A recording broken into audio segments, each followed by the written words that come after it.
The Wampus Cats opened conference play last Friday night with a convincing win over Southwest and are tied at the top with the other three teams that won their conference openers: the Bryan Hornets, the Cabot Panthers, and tonight's opponent, the North Little Rock Charging Wildcats, who knocked off Little Rock Central 41-6. The guys who will call the game tonight join me now. It's Levi Gilbert and Tim Roach. And guys, let's talk about last week first. We got that first victory. Now, Levi, I was in your seat for a number of years, and we had an entire season once where the Cats didn't score 35 points in a game, in any of the games, less than 35 every game. You called a quarter last week that Conway put 35 points up, happened in the first quarter on Friday night. Your thoughts about a dominant performance? Well, I think if you listen to the broadcast, you could tell that we were just stunned as it was happening, because the game, that quarter, it just kept going on and on and on, and it was a blast, but it just took a long time, and I just couldn't believe it. And I was trying to think back, obviously I haven't been covering the Wampus Cats near as long as you had, Jeff, or Tim's been a lifelong fan. So I was just trying to think back. I couldn't remember of a time it had happened, and then we started getting texts from people that they couldn't remember either. It was astonishing, and just speaks to what this offense is doing, this pass-heavy offense. You look at what Donovan Amalo is doing. At this point,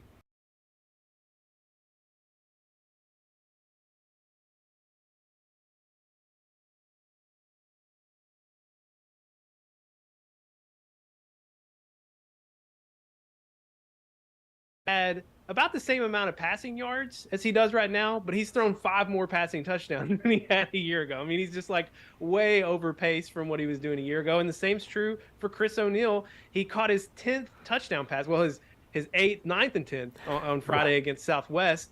And he had 10 all of last year, and he's probably going to pass his receptions total and his yard total from last year, if not this Friday, definitely next Friday. So it's just crazy the pace that these guys have been on. Into week 2 now of the conference season, and of course we've talked about North Little Rock. That's where we are. They got a victory last week over Central. Bryant and Cabot also got wins like we mentioned. Tim, your thoughts on week 1 of the 7A Central? It's like the same year all over again. It's Groundhog Day in our conference. Here's the thing. The top 4 teams, they have been religiously the top 4. The only surprise so far has been Fort Smith Northside being 0-4 and really getting dominated throughout. But the top 4 teams, as you expected, are those teams. Now, how they got there to conference play has been a different path. Little Rock's first victory came last week against Central, and Central is down again this year. They're still working through the process. So not a lot to be gained from that. I think tonight's their first real test. So, Tim, as you mentioned, we don't know a whole lot about North Little Rock as far as what they've done with competition. They beat a Central team they should have beaten, lost those first 3 games in non-conference play. You study more film than anybody. What are you seeing with the Charging Wildcats? Well, here's the first thing that jumps out is their non-conference schedule was pretty brutal. Little Rock Catholic, Parkview, and Fayetteville are all very good teams. Now, Parkview and Catholic are in a lower classification, but they're very dominant in their classifications. Parkview right now ranked number 1, as Levi would tell you. They're ranked number 1, and Fayetteville just laid a whipping on them. They just wore them out 58-20. It was a tight, but here's the thing about that. It was a tight ball game with 5 minutes to go in the half. North Little Rock was leading 20-16, and then everything turned. This is a team that it can be very dangerous. They can pop a big play at any given point. They're very talented at the quarterback position. They have a very good running back, a couple of really good wide receivers, and they're always tough on defense. Their lines are big. So they are a threat. This is a North Little Rock team that I think we go into the same way we do every North Little Rock game, and that is you really got to have both chin straps buckled in, everything laced up and tightened up and ready to go, because it's going to be a battle. I think we can wear them down in the end like we have the last couple of years, but I think it's going to be a tough one to start. Yeah, we've been saying this every week, right? But don't be misled by what happened a year ago. Don't take that into what you see this week. The same is true for North Little Rock. Like he said, I mean, they played the craziest non-conference schedule. Granted, 2 of them were in lower classifications, but they're like some of the best teams in those classifications. And North Little Rock, they got a chip on their shoulder, man, because the last 2 years we have mercy ruled them at their place and then at our place. And that was after almost a decade of not having any success against them. So these seniors and these juniors coming in for North Little Rock tonight, I mean, they've got a chip on their shoulder. They're going to want to prove something against Conway. Guys, it should be a good one. We're looking forward to matching up with them. Now, we just discovered 5 years ago it was a 1 versus 2 matchup. And Levi, as you said, how the turns table? What is it? The Office. The Well. How the turntables. How the turntables. And indeed, because North Little Rock is not 1 or 2, and we are 1 or 2, right? In pretty much every poll. I know that's a point of contention. We're number 2 in the 7A for sure. Okay, 2 and a 7A. All right, very good. All right, thanks, guys. Coach Buck James will join the two of you in just a few minutes. But first, it's our senior spotlight, and it's a guy who probably fills the biggest shoes on the team position-wise as far as the program goes. Consistently, Conway has produced outstanding left tackles, and we're joined by the guy who's holding it down this year and doing a really great job. James Neal Jr. is in our senior spotlight, and that's next on the Conway Regional Health System pregame show. Conway Regional has been the community's hospital for more than 100 years, providing high-quality, compassionate care. As our community continues to grow, we're growing alongside you to ensure all your healthcare needs are met right here in Conway. Our award-winning team, led by board-certified interventional cardiologists and emergency physicians, delivers one of the state's best door-to-balloon times for emergency heart care when you need it most. So when you're facing a heart emergency, trust the care you'll find down the hallway, not down the highway.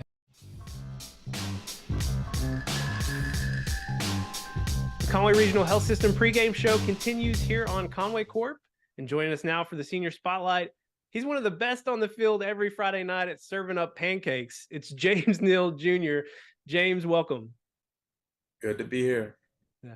Now, James, we'd love to hear how you got started with football and really just the whole journey that's led up to you being a Wampus Cat starting left tackle today. Well, I first started off playing every sport, just trying it out, see which one I liked more. And I just fell in love with football. So I've been playing it since 4th grade, Optimist, and I've never stopped. But I stopped playing every sport because I just fell in love with it. Now, James, you played over the course of your career in high school, you played almost every position on the offensive line, and this year you're playing left tackle. Now, in our offense, as everybody knows, that's a real critical position because you're pulling on the running game and taking care of one side of the quarterback. What about your work on all the other positions as well has led to your success as a left tackle? Well, I've always tried to learn every position. So in any scenario, if they needed me, then I would be ready. So I just always made sure I knew I had quick feet and I was strong and powerful every play. That really paid off last year because you had to fill in some holes on the line last year. But James, you've played some really big dudes thus far, but you've had a huge amount of success so far this season. When you look at a team like North Little Rock, which always has big and fast guys on the defensive side, what have you been focusing on this week to make sure you continue having success? Just focus on staying low and getting under the pads and making sure I just watch film every day to make sure I'm on task and know what I need to do. James, this is going to be the shortest road game of the season in our conference as we go to North Little Rock. So when classes end on Friday, you've got a little bit of downtime and then you head to North Little Rock. When you prep for a game like this, a big conference matchup like this, when the classes are over with, how do you mentally check into the task at hand, which is the game against North Little Rock? First, I just make sure I'm hydrated, make sure I eat, I just rest and listen to music, maybe watch a little more film before the game, just to make sure I know what's going on. He's senior left tackle James.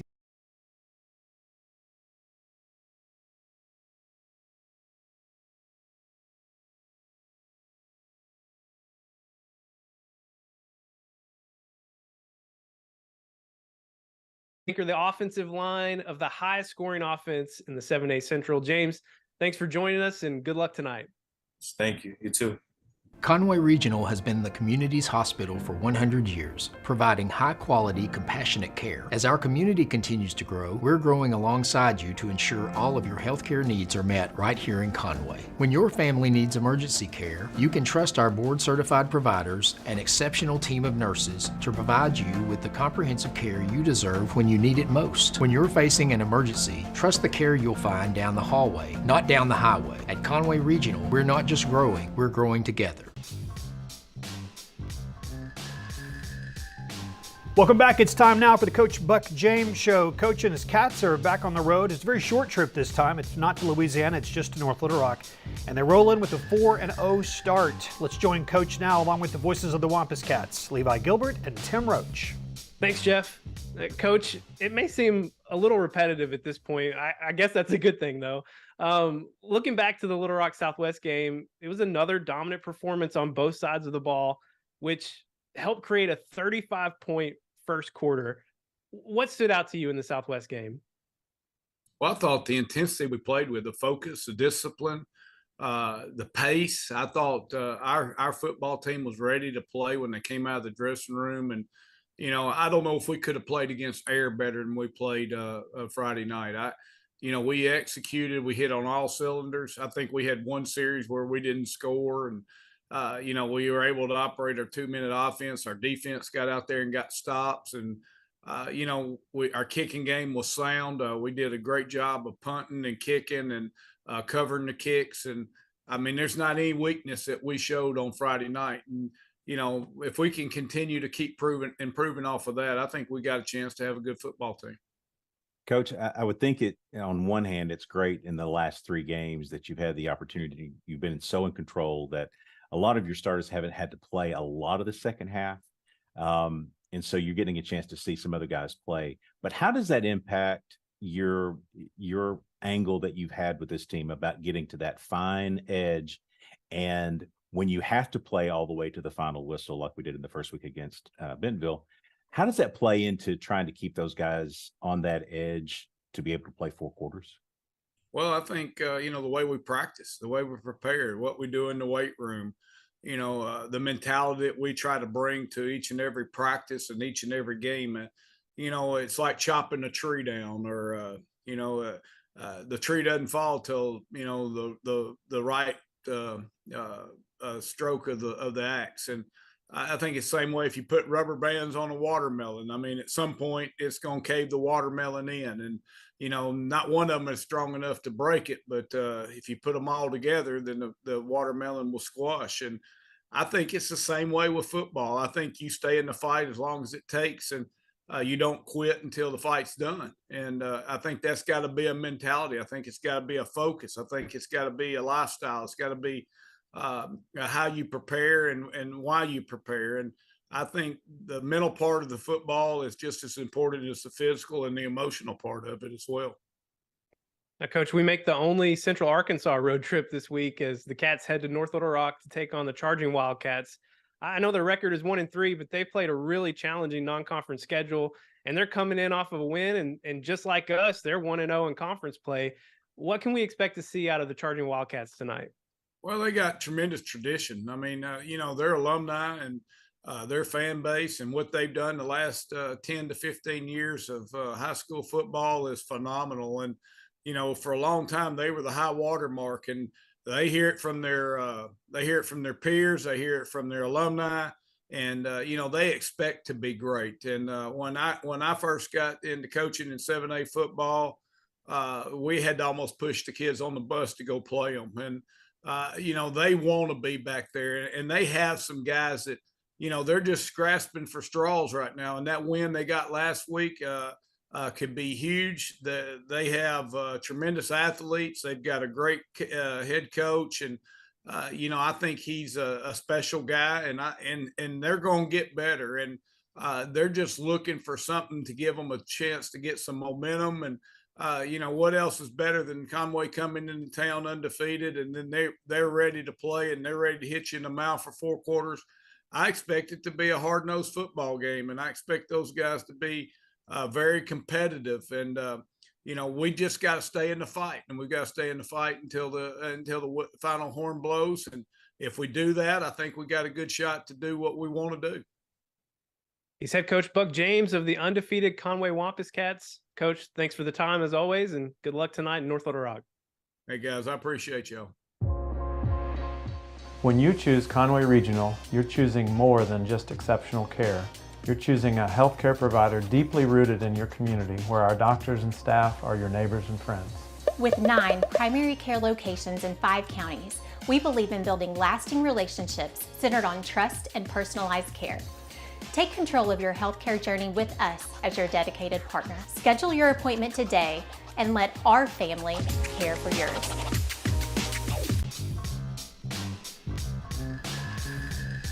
All right, we're just a few moments away from kickoff. The North Little Rock Charging Wildcats welcome your Wampus Cats to their historic campus.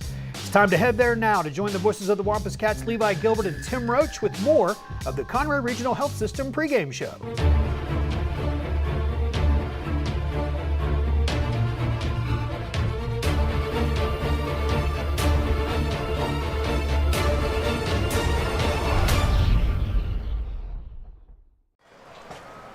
Good evening and welcome to Charging Wildcat Stadium here in North Little Rock. I'm Levi Gilbert alongside color analyst Tim Roach, and tonight it's the shortest road trip of the year for your number 2 ranked and undefeated Conway Wampus Cats, our only road conference trip that's in the 501 area code. Enjoy it while you can. No more long trips. Not until the next time we go on the road, which is 2 hours away.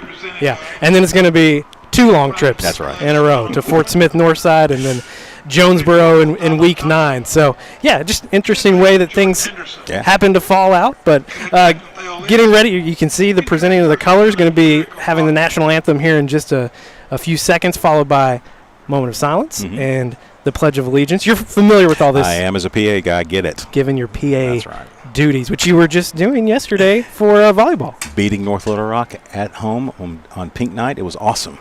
Man, another good season shaping up. They're undefeated in their conference play, which is awesome. All right, we're going to get ready here for all the pregame on the field festivities. Of the United States of America, and to the republic for which it stands, one nation, under God, indivisible, with liberty and justice for all. And now we will have a moment of silence.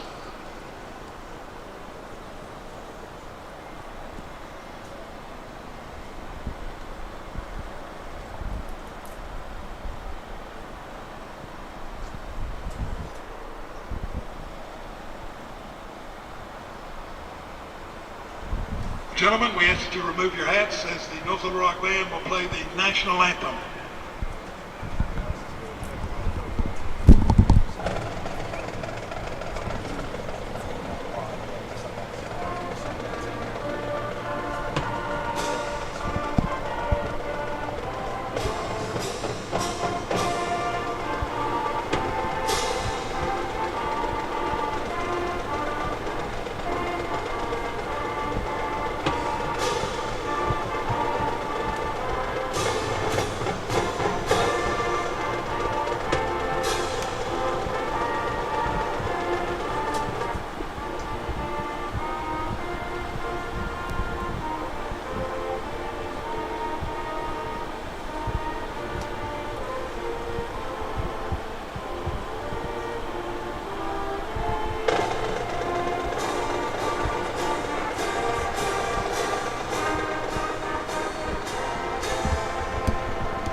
All right, it is Conway at North Little Rock, and we're going to get you ready for an exciting matchup in just a few minutes with the North Little Rock Charging Wildcats. But first, got to take a quick look back at what was a completely one-sided affair last week against Little Rock Southwest, and it all started with this first quarter that had a perfect cycle of the offense scoring and then the defense quickly getting the ball back, culminating in a 35-point first quarter. I think Coach James said it well when he said there was really a very complete quarter of football. The defense gave the ball back to the offense inside our 50, usually somewhere thereabouts, and it was a quick strike offense. We were very efficient, no mistakes. And so when you do that and you're working the short side of the field, 35 points, I guess is doable because we did it. We did do it. And, to our knowledge, first time I had seen that. Not in Conway. You're going to have to go back a long way. Conway remains undefeated as we head into our first road conference game of the year. But listen, anytime North Little Rock and Conway meet up, it can turn into a slugfest. We'll get you all set for the North Little Rock Charging Wildcats after this break here on Conway Corp. Conway Regional has been the community's hospital for 100 years, providing high-quality, compassionate care. As our community continues to grow, we're growing alongside you to ensure all of your healthcare needs are met right here in Conway. When your family needs emergency care, you can trust our board-certified providers and exceptional team of nurses to provide you with the comprehensive care you deserve when you need it most. When you're facing an emergency, trust the care you'll find down the hallway, not down the highway. At Conway Regional, we're not just growing, we're growing together. Your number 2 ranked Conway Wampus Cats have hit the road down I-40 East for a 7A Central showdown between two teams who are both 1-0 in conference play. It's been a classic rivalry for decades. You've been a part of it. You've experienced it for as long as you can remember. And we have a new entry between Conway and North Little Rock coming up in just a few minutes. Now, Tim, it was just 2 years ago that we were right here in this very spot here at Charging Wildcat Stadium. And it had been a literal decade since Conway had defeated North Little Rock on the gridiron.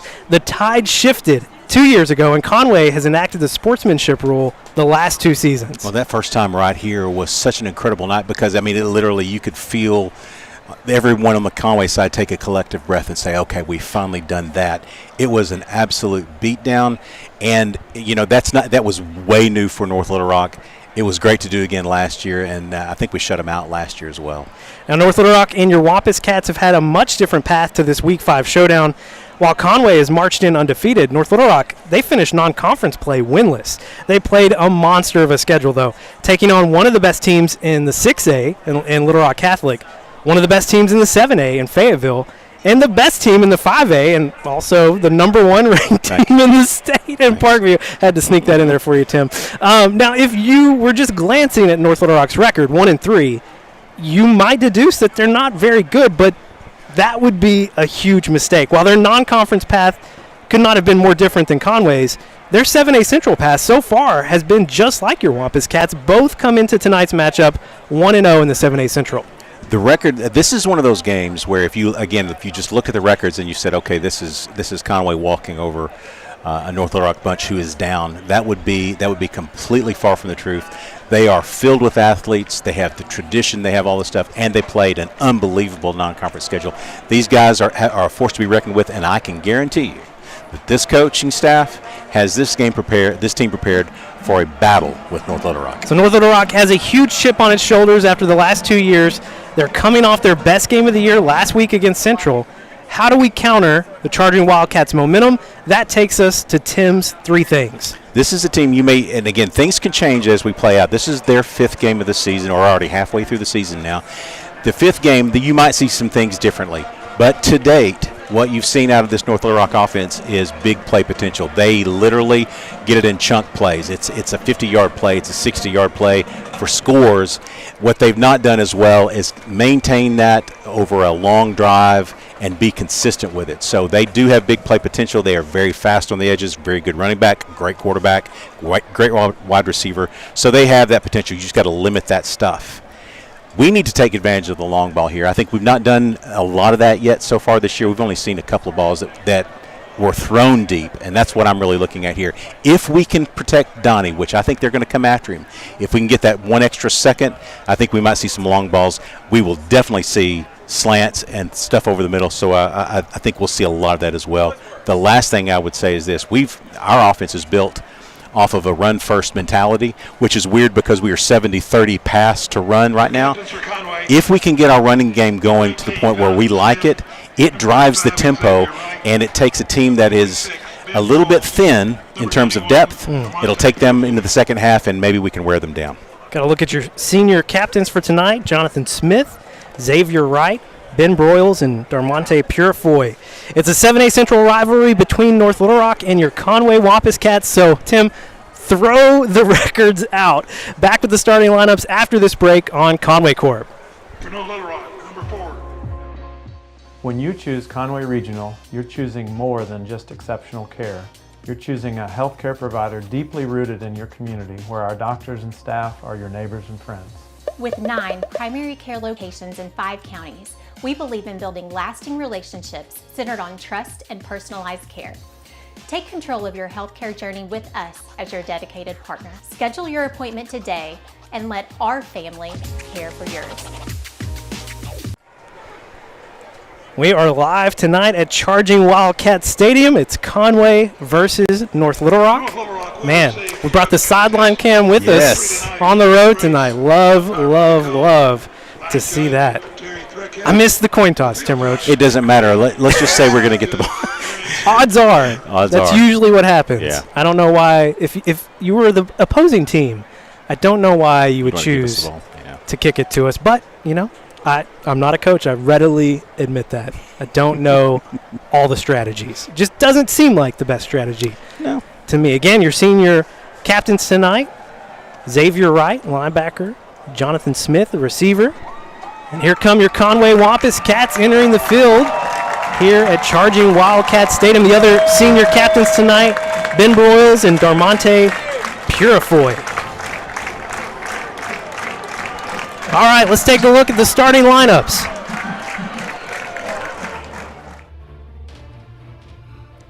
Donovan O'Malley. Desmond Davidson. Chris O'Neill. Jonathan Smith. Jay Anderson. Jaden Gaines. James Neal. Tavik Somerville. Mason McEwen. Kylan Croft. Isaiah Bowman. Marquise Duckett. Monterey Jones. Braxton Nixon Snell. Griffin Sherrod. Ben Chandler. RJ Chapman. John Paul Sexton. Trez Hammond. Tyus Carr. Jacoby Wade. Noah Files. Max Owen. Austin Watkins. Major Mahar. So, Tim, there are 2 big changes of note, 2 starters tonight on the offensive line, both guard spots. You've got Tavik Somerville, a junior, starting at left guard, and Kylan Croft, a senior, starting at right guard. Had a little foodborne illness issue this week going on. To say the least. Yeah, they struggled a little bit, but they were able to attend practice and film, so do expect to see them tonight. Yes. But not started. Do expect to see both Derek Haynes and Q Whitehead tonight, so that's all good. Okay, let's go ahead and look at the 7A Central graphic, get you some eyes on what's happening around the league. Bryant playing host to Jonesboro tonight, Cabot hosting Southwest, and of course Conway and North Little Rock happening right here in North Little Rock. This is a big matchup right here. I mean, this is a gauge for not only the Wampus Cats but also for the Charging Wildcats. And I'm sure you're surprised to see the 4 teams that are 1-0 in 7A Central play. Big shocker. So, and that's the thing. You know, we talked a little bit about this. You can throw out everything else out. I mean, it's the 4 teams that you expected to be 1-0 at this point, and they are. Hey, guess what? That's what we get for not paying attention. We're kicking. We are kicking away to start the game. I'm going to assume we lost the toss. Yeah. And North Little Rock elected to receive. That's the only thing that makes sense to me. Back to receive for the Charging Wildcats, you got junior Malachi Muhammad, as well as number 21, Jontavius James, a junior. Well, number 2, Muhammad, is an absolute beast at a wide receiver, very fast. He is one of their big play potential guys. He can really get out on the edge and go. He's a deep threat weapon for them. Junior Major Mahar kicking away. Nice angled kick to James. James having trouble hauling it in. He's going to break through a seam on the right side. He is met up at the 30, going to be pushed down near the 33. And that's where the Charging Wildcats will start with, hey, they've got big play potential. They do, and that kick was directed away from Muhammad, which was the right thing to do. When he bobbled it, you see this a lot, right, on special teams. When you see a bobbled kick, the focus on the team gets to the ball rather than on staying in your lanes, and that time they broke through a lane. Sights and sounds of Friday night here in the 501. Like we mentioned earlier, our only 501 conference game on the road this season. So enjoy it. Junior Tyson Braden back at quarterback for North Little Rock. He hands it off. First drive, or first play starting on the ground, and Javante Harris pulled back near the line of scrimmage. They're going to give him a gain of about 2. Yeah, that was Ben Chandler, and Braxton was in there as well. Ben Chandler does a great job. I know we talk about him a lot, but he really does fill the gap. He's a middle linebacker. He's kind of the leader on defense. But, man, he shoots the gap so well. Now, Tyson Braden can throw the ball. He's a very mobile quarterback as well. He's a former Conway guy. He is. Really good athlete. 2nd and 8 for North Little Rock. They fake the handoff, trying to get a little swing pass out to Steven Dykes. It's incomplete. Say it was a forward pass, so it'll be 3rd and 8. Yeah, that's a situation where, I mean, that's so close to throw the ball overhand. Basically, almost you could have handed it to him there at that spot, but he also had some guys flying on the backside. Very easy to hear the footsteps coming there. Jace White and Malachi Muhammad split out on the far side, and Tony Wilkins near side at receiver for North Little Rock.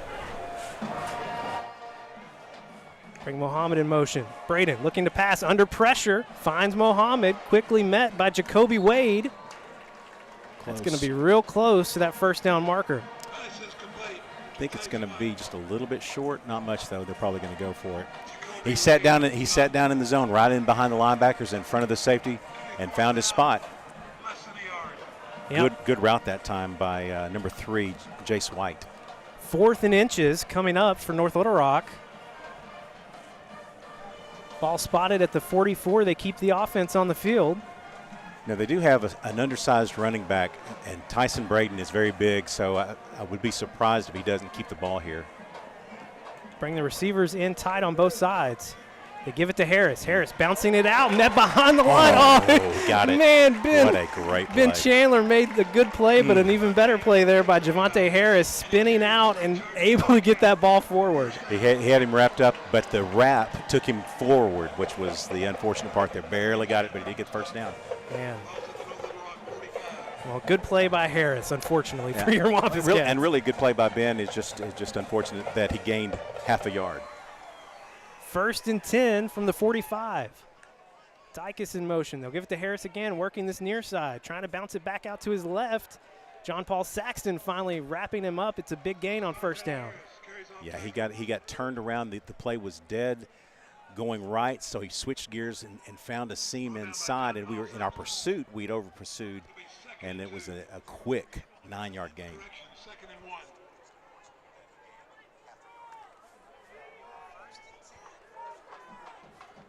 It's going to be 2nd and 1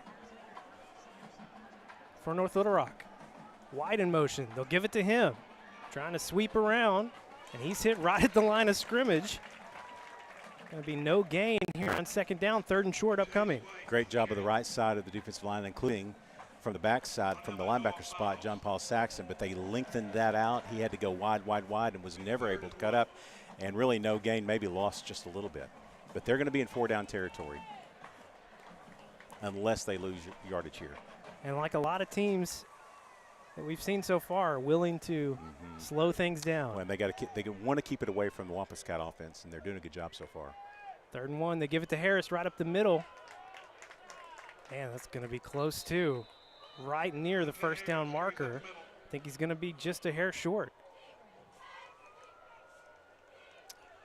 Can't tell who is going to spot the ball.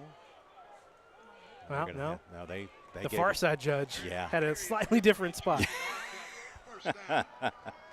Yeah, that's interesting. 1st and 10, North Little Rock. You gotta hate it when the far side gets the spot. At least for me, it does. Braden gives it to Harris again, trying to bounce it out to the right. Nowhere to go. Going to be a loss of 1 on 1st down. Checking in now on the line. Back in, I should say.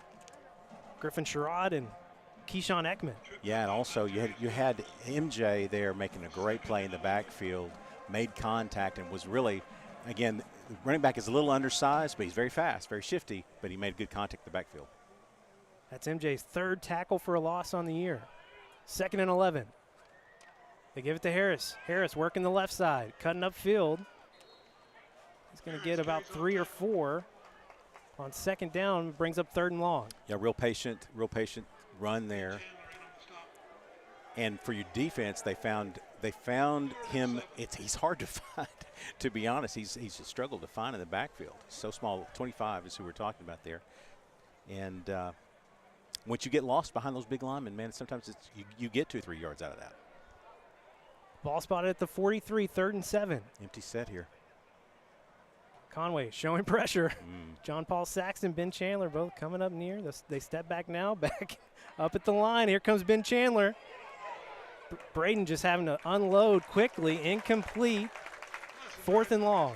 Yeah, that was great pressure there. It's a little bit too long to really go after here. So they're sending the punting unit out. It's 4th and 7. So just good enough for your defense there. Good stop in the middle of the field. 7:10 on the clock. 4th and 7 upcoming. For North Little Rock, they will bring on Jackson Copley, a junior, to punt. He's had one block this year. Fayetteville got to him once. Low snap. Gets it back up. It's a high, short punt. Conway getting out of the way. Takes a North Little Rock bounce. Man, oh, man. It's going to be inside, right inside the 20 or right at the 20. So Conway football. Coming up. That was about a 10-yard punt that ended up going about 30. Yeah. He got a good roll out of that. Doesn't seem fair. Doesn't seem fair, but it's the way it works sometimes here in North Little Rock. All right, so like we said, Tavick Somerville, Kylan Croft starting at the guard spots tonight for Conway. 2 receivers to each side for Donovan Amalo. 3 down front for North Little Rock. We were thinking they might go 4. They've shown both 3-4 and 4-4 in their defensive structure. Give it to Des Davidson. Des right up the middle. He's going to pick up about 3 or 4 yards on 1st down. Nice, good push. Had an initial seam there. They closed the gap very quickly. But again, they're running a 3-man front right now. Now they will shoot the gaps with their linebackers, so it's not just a pure 3. They're definitely going to shoot. 2nd and 7. Donnie finds Chris O'Neill, gets a 1st down and more down near the 45. He leads Donnie there a little bit. That could have been trouble. That may have gone the distance, but a good catch, good turn by Chris. Conway offense moving. Empty set for Donnie. 3 receivers to his right. 4 to his right. He does bring Dez back to the backfield. They'll give it to Dez. Dez right up the middle, full head of steam, leaning into a defender. And he's got another 1st down for your Wampus Cats. That is a guy going downhill real fast. He hit the seam that time and was gone for a good 10 yards. Great block that time by Mason McEwen, right off his tail. They spot it right at the 45. Conway going fast. They fake it to Dez.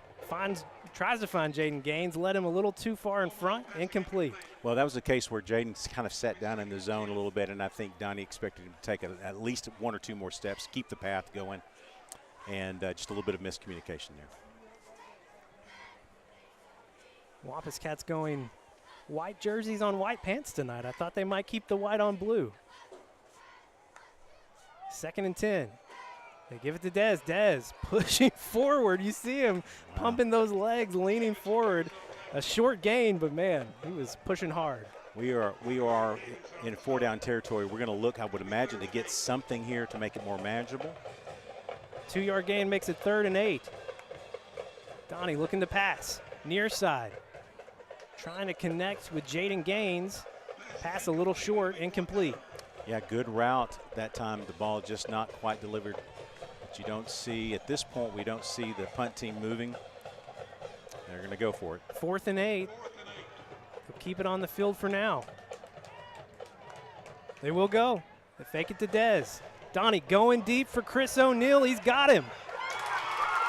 43-yard strike to Chris O'Neill. Touchdown, Conway. Just as pretty as you please. Dialing up Chris O'Neill on the opening drive for a score. It is every week with this guy. What is it? It's a touchdown. Touchdown number 11 on the year for Chris O'Neill. He's now exceeded his entire total from 2022.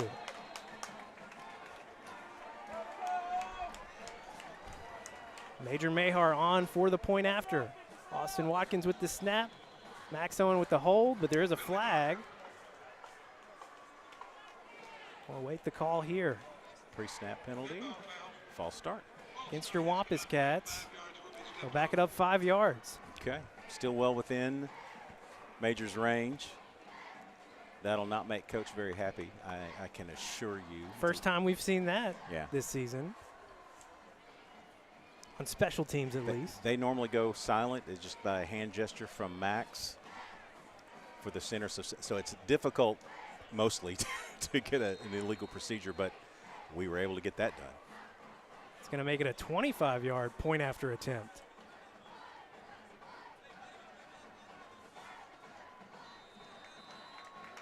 Kick is up and good. Conway up 7-0. This is Conway Wampus Cat football on Conway Corp. For communities to grow, there has to be investment from different people. First Community Bank has been awesome. Whatever we need, they're there. First Community Bank has been great to us. It really has. When we took this journey and she started just everything from A to Z, even now, I feel like she has that open line of communication. First Community Bank is a customer of ours and we're a customer of theirs. When we got the community center going, things just fell together. First Community leads the pack on giving back. Live tonight in North Little Rock, Conway taking the early 7-0 lead. It was a 43-yard touchdown pass from Donovan Amalo to, guess who? Chris O'Neill. Shocker, as they say, complete shocker. Now, he got lost. It was interesting because he got behind the defense at about the 15 to 20-yard line, and he was literally running free.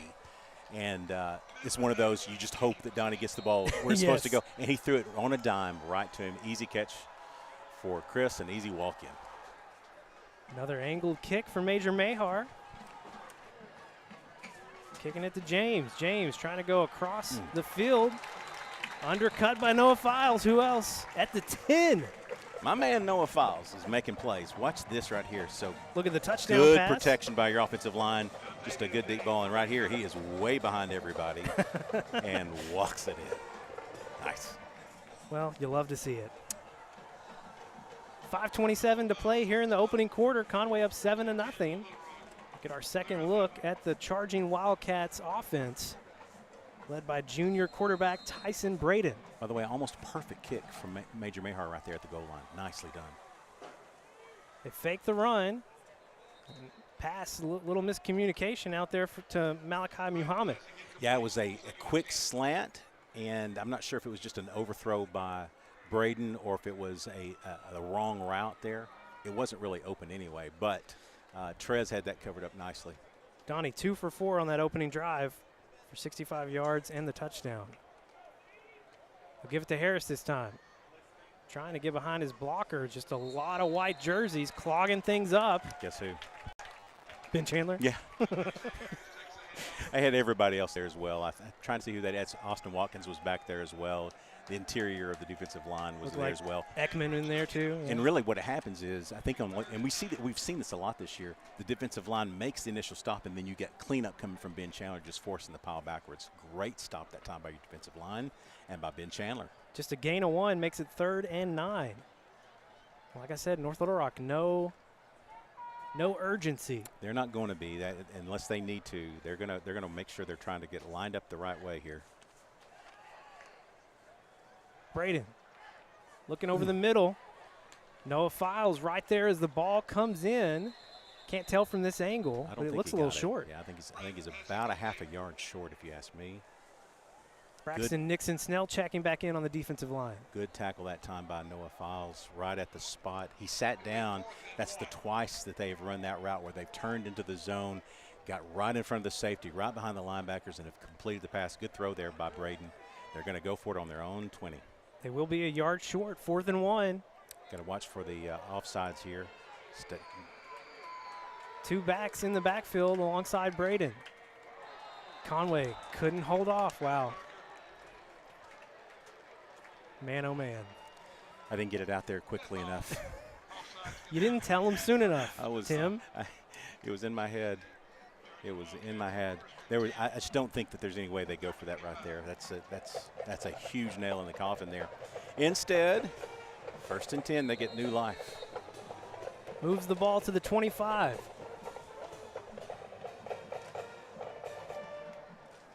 Dykus in motion. Braden looking to pass. Going deep. He had a man open, but led him too far. Missing Jace White. Yeah, on 1st down, this is the 2nd time they've thrown on 1st down. Other than that, they've been running the ball on 1st down. We had our eyes in the backfield, and he got behind Jacoby Wade there. He's a danger. 2 and 3 for them from a wide receiver's perspective. 19 is really their possession guy. 2 and 3 are dangers deep.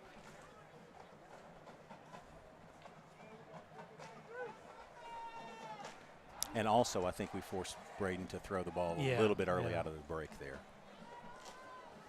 2nd and 10. They'll go trips to the far side. Braden looking to pass again. Flushed out. There's a flag coming in. Incomplete pass, and looks like probably going to be a hold or some kind of penalty against North Little Rock. Yeah, he's standing back there, so I'm guessing that's going to be a hold. It was an onslaught to get to him. Yeah, that's what it is. Well, that will make it 2nd and 20. Yeah, I think you take the penalty. I guess you take the penalty here. Yeah, they're going to mark it off. I like 2nd and 20 better than 3rd and 10, really. Well, and we've been saying it, but, I mean, they haven't moved the ball too well here early, but they've got big play threat. They do. You don't want to give them an extra down. I get that, but you can keep 20 yards in front of you. If they can get 10 here, you're really almost as better off as you were. It's empty for Braden. 4 receivers out for North Little Rock. Griffin Sherrod being held. Another hold. Oh, my gosh. And Zion Williams still almost got to him. No flag. Griffin Sherrod doing some hard work here on the near edge. How in the world is that not a hold? I mean, that's. I'll be honest with you. That's the most obvious hold I've seen in a long time. You know how I know it was obvious? What? Because I saw it. Yeah. Yeah, and they had the Whitehead shaking his head no, but he absolutely grabbed his shoulder pads and turned him. Well, you know who's talking about it right now. Oh, Buck James is Buck letting James, have it. I know it. I can see it happening right there. And he's in a jacket. I love it. Instead, it is 3rd and 20, and North Little Rock going to have to hurry. 4 seconds on the play clock here. They're not going to get it. Well, is it going to be a timeout or a flag? I don't think he got the timeout. He did. No, they're going to give it to him. They give the timeout to Clint Reed. We'll take it with them. Back after this break on Conway Corp. The Smith Ford family is excited about this tailgate season. Home games are away. We've got the perfect vehicle for you. Broncos make getting there as much fun as being there. And don't forget about Smith Ford's electric vehicles, the Mustang Mach-E, the F-150 Lightning, here on the lot. Come by or visit us online for the best deals around. With the Smith Ford family, we won't be undersold.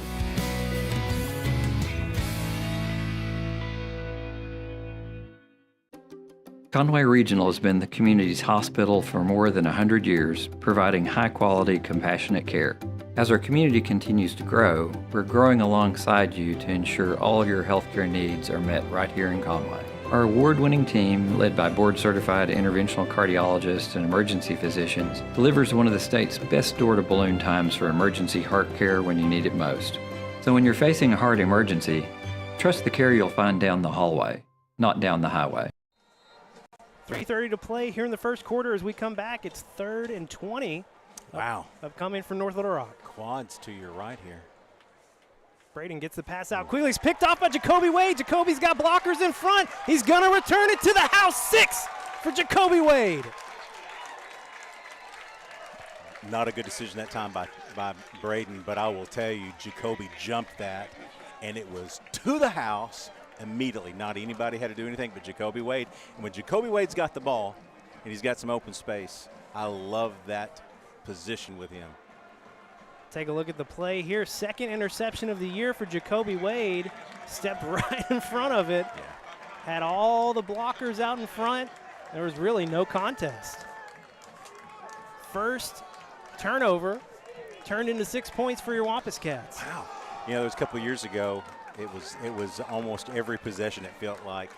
They've been a little harder to come by over the last couple of years. That was a great read by Jacoby Wade. Wampus Cats now +4 Is that on right? turnover All margin right. on the year. Getting better. And that's because your offense is not really, to date, has not turned it over that much. Extra point is up and good from Major Mahar. 14-0, Cats on top. Back after this break on Conway Corp.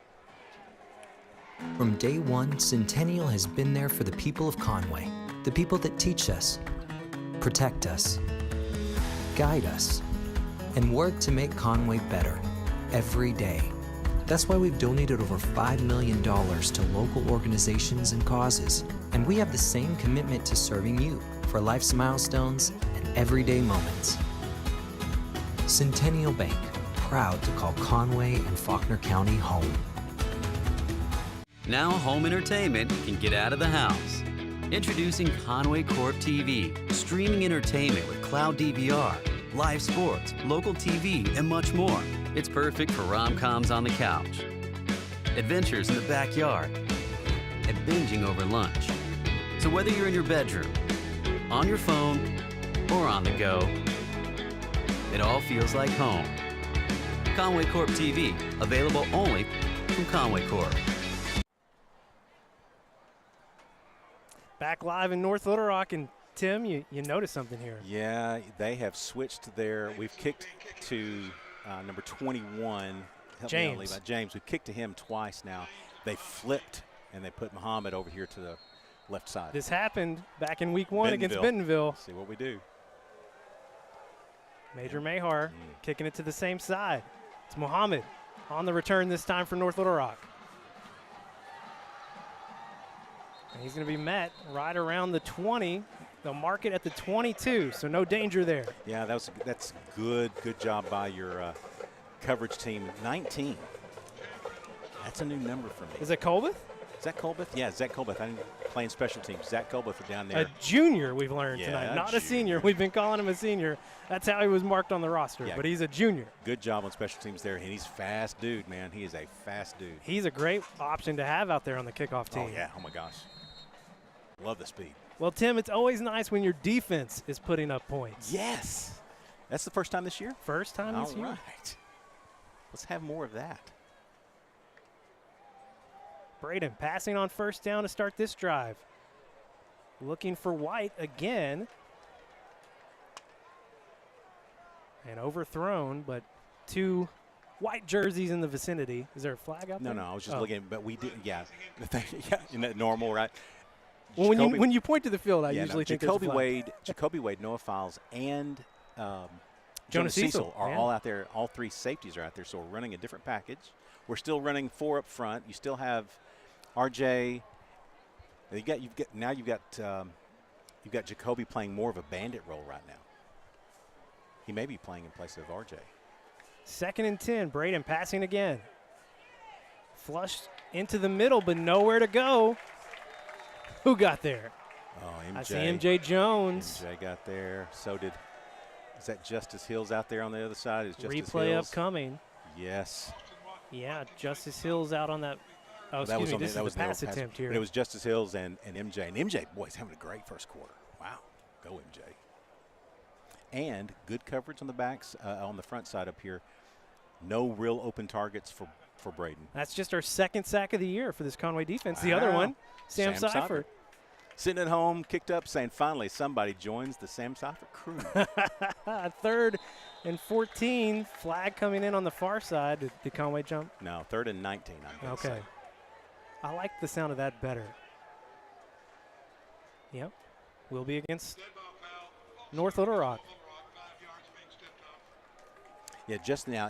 And so you can't really – that's not necessarily a blame, by the way, on your defensive line just to have 2 sacks. One came against Springdale. Sam's came against Springdale. They're not really passing team. We played a couple of teams, 2 or 3 teams that were not really passing teams. Well, if you look, I mean, we've got I think the 10 QB hurries on the year, so we're getting pressure. But we haven't had a lot of teams passing against us, to be honest. Braden passing again here on Good 3rd catch. and long. Harris hauling it in, but it's going to be a gain of about 9. 4th and long upcoming with 2:09 on the clock. Yeah, that was a safety defense, allowing the down under the flat route with the running back.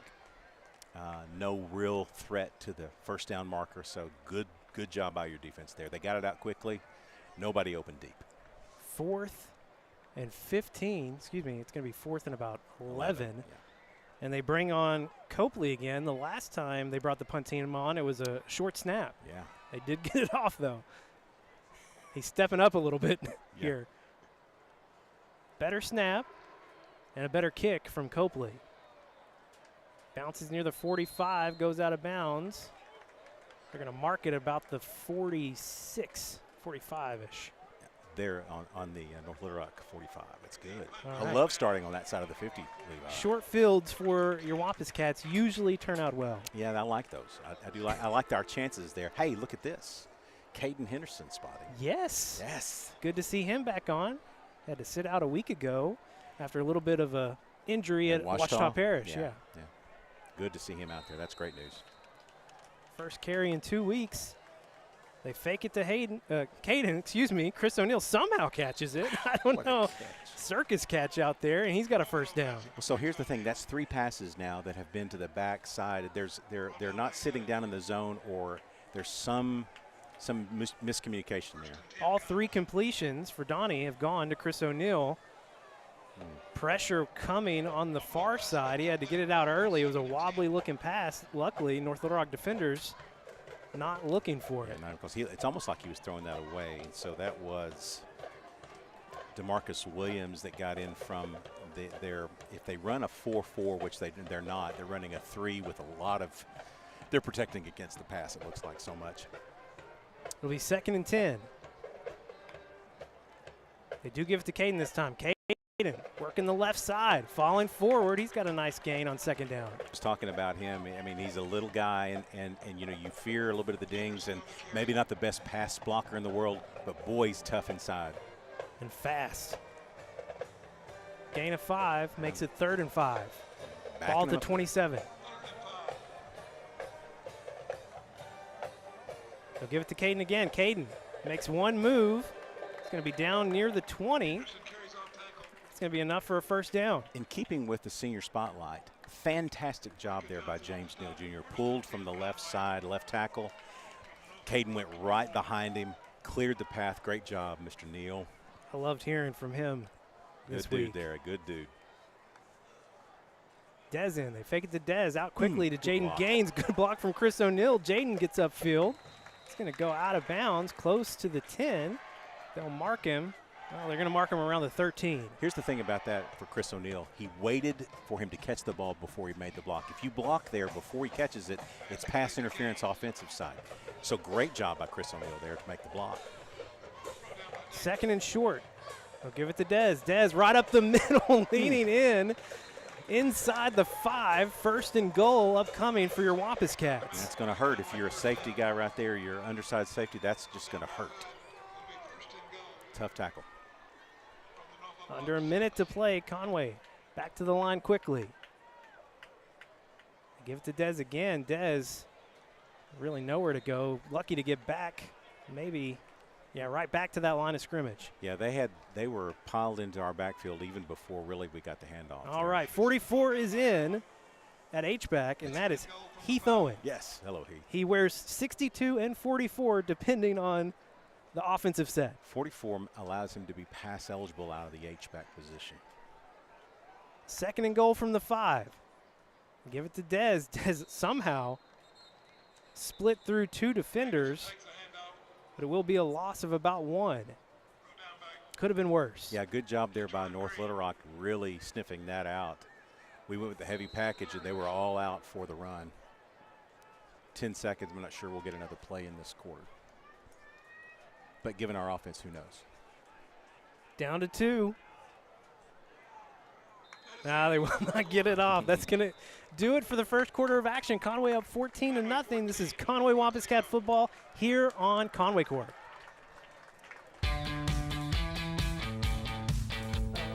Goodbye, 9 to 5. Hello, startup. So long, IOU. Hello, settled up. So long someday. Hello, moving day. Finance and grow a business, easily pay friends, and quickly check loan status with digital tools from Arvest Bank. Goodbye, limits. Hello, possibilities.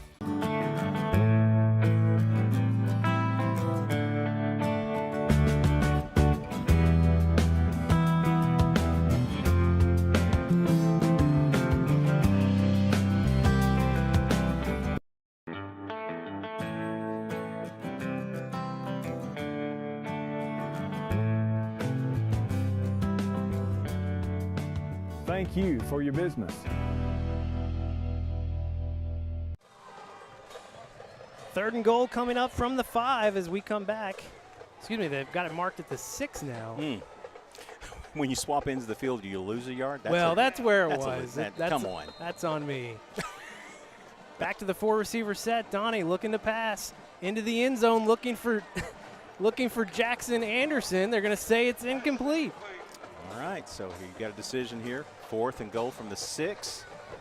No movement yet from the sidelines. Have not seen Major Mahar attempt a field goal yet this year. Here we go. And we're going to get our first look at it. So the ball at the 6. I mean, it'll be set at what, about the 13? Where's it going to go? Yes, 13 or 14, 13 and a half. So you got to be able to kick the ball. I mean, we have to be able to do this. So good chance here to get this work in. So a 23-yard field goal attempt upcoming for Major Mahar.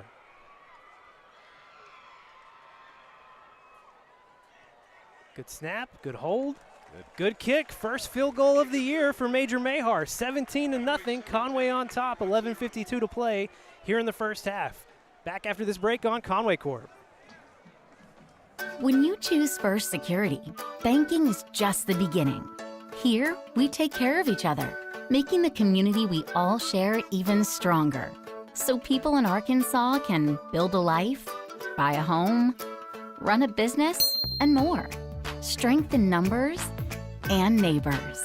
It's another way First Security helps Arkansas bank better. And it's why you should call on us today.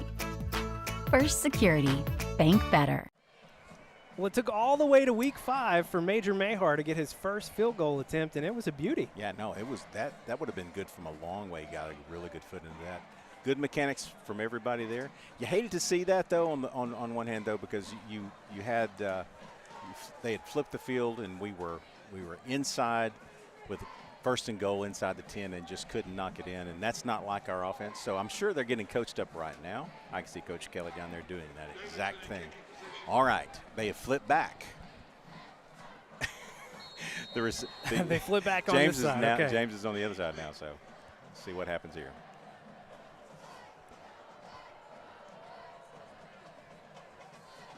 Kick is going to be to Muhammad. Muhammad trying to work back to the middle of the field, breaks through one tackle, carrying Trez Hammond, chased down to the 35, best starting field position for North Little Rock. Good return. He's a danger. He is an absolute danger. All right, so defense, we got had a really good first quarter. Made one little move back into the middle. Trez Hammond, yeah, chases him down. Really good quarter by your defense. Well, it's been 5 quarters now consecutively that Conway hasn't allowed any points. 1st and 10, Braden passing on first down. Over the middle to Harris, chased down by Talent. Really good job by Talent there. I mean, that's literally no gain, maybe 1 yard. Just a superior job by Talent from the linebacker spot. Yeah, Ryan Talent, a senior. That is his 6th tackle on the year. We're seeing some differences out there in the linebacker squad. You got Talent out there. RJ's back out there now. Ben Chandler's been there. We've seen Jacoby Wade come in and play some linebacker. He's back at safety now.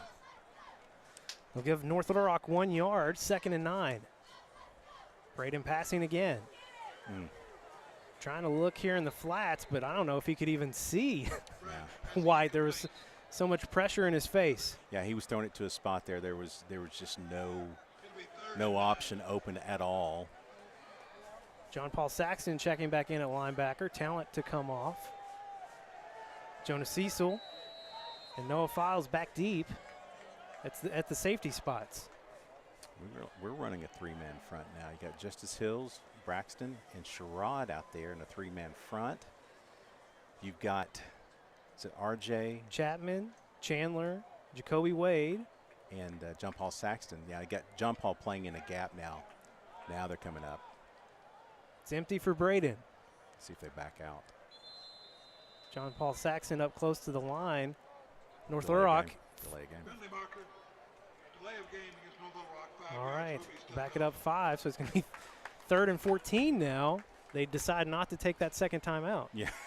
They had to take a timeout earlier in the first quarter. Still not a good spot. Coach Clint Reed not happy across the way. Be interesting to see if John Paul Saxton shoots this gap. He's lined up in a gap. Stunts. They will send him. They get the pass out to White. Conway there. Jonah Cecil and Trez Hammond with the flag stop. was thrown for one or two reasons. Here on the near side? Yeah, it's going to be either a legal man downfield or a legal formation, I would think. This looks to be an offensive penalty. Well, if you're Conway, do you just decline it? Yeah, I think you decline this if it is indeed an offensive penalty, and it was thrown so quickly that I'm not sure how it could be a defensive penalty. But they're going to gather. They're going to talk about it.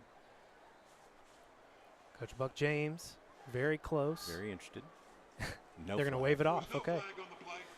So the play will result. It will be 4th and 10. 4th and 9, 8. 4th and 8, 7, 6. Man, they are continue to walk. Golly, 4th and 7. Okay. So still, that's a long way to go, and Braden is out. They'll bring in Copley again, his 3rd punt here in the first half. I think it was an illegal formation flag that they had to talk about. Was a tie? They have somebody covered up that released downfield.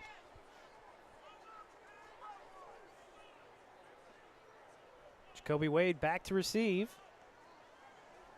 It's going to be out to the far side. No return attempt here for Conway. It'll roll out right around the 32. We'll get another look at your Conway Wampus Cat offense. Yeah, good job by the defense there. Really no threat to do anything there. Got a lot more pressure on Braden, and that's been, the pocket has been really collapsing on him. It's not been from the wide side. It's been an enclosure from both sides moving into the pocket. Just has nowhere to throw it, and really completely uncomfortable. I do see Q Whitehead in at left guard. Nice. Don't know if I noticed him on the last drive or not, but Kylan Croft still in that right guard spot. Okay. Jonathan Smith, Jackson Anderson here on the near side. On the far side, Chris O'Neill. And Kobe Irwin in the backfield. Kobe Irwin in the backfield. Thanks for that. They fake it to Kobe. Quick slant to Jonathan Smith. That's a nice gain on first down. It's going to be real close. They're going to go ahead and give it to him. First down, Conway. Man, I've been so impressed with Jonathan Smith this year. I mean, I'm expecting a lot out of him, to be honest, but, man, he has really delivered. That's his 19th catch on the year. 1st and 10. Donnie passing again. Looking in a spot for Chris O'Neill. 2 blue jerseys around him. But well-placed ball from Donnie. Yeah, that was going to be either incomplete or to Chris, and really looked almost like a little bit of miscommunication. He was thrown into a spot, and Chris did not get there in time. Good coverage by North Little Rock. Second and 10 here. Might see a run here just to try to get something back that's more manageable. Swing it. They fake the swing. Instead, it's a slant to Jonathan Smith. Jonathan working in traffic, still on his feet, falls forward past the 50. Come on, Jonathan Smith, what are you doing? That was an interesting play. Get another look at it here. Fantastic lean here, by the way, for the first down. Look at this. Contact 5 at 6 yards ahead. And watch this lean. Just won't go down. First down, Jonathan Smith. 20th catch on the year. Donnie rolling out to the far side. Looking for Chris O'Neill. There's a flag coming in. I don't like where it was thrown. Yeah, that's going to be, they're going to call holding. I have to be there. That's what that call is. Which I negate everything from a holding penalty if you're not going to call it earlier when it was clearly holding. Yeah. Oh, against Griffin Sherrod? Yeah. Yeah. I don't blame you for not wanting to let that one go. I'm going to have to kind of I'll have to kind of step back my critique because you know who this is, this crew. Is it my favorite white hat? It is. Mike Grace. Yeah, he's a good dude. I disagree with him, though, on the holding calls. Hey, I can do that, Mike. I do. It is my favorite white hat. So, yeah, take it easy, Tim Roach. What is that? Uh-oh, another flag here on the near side.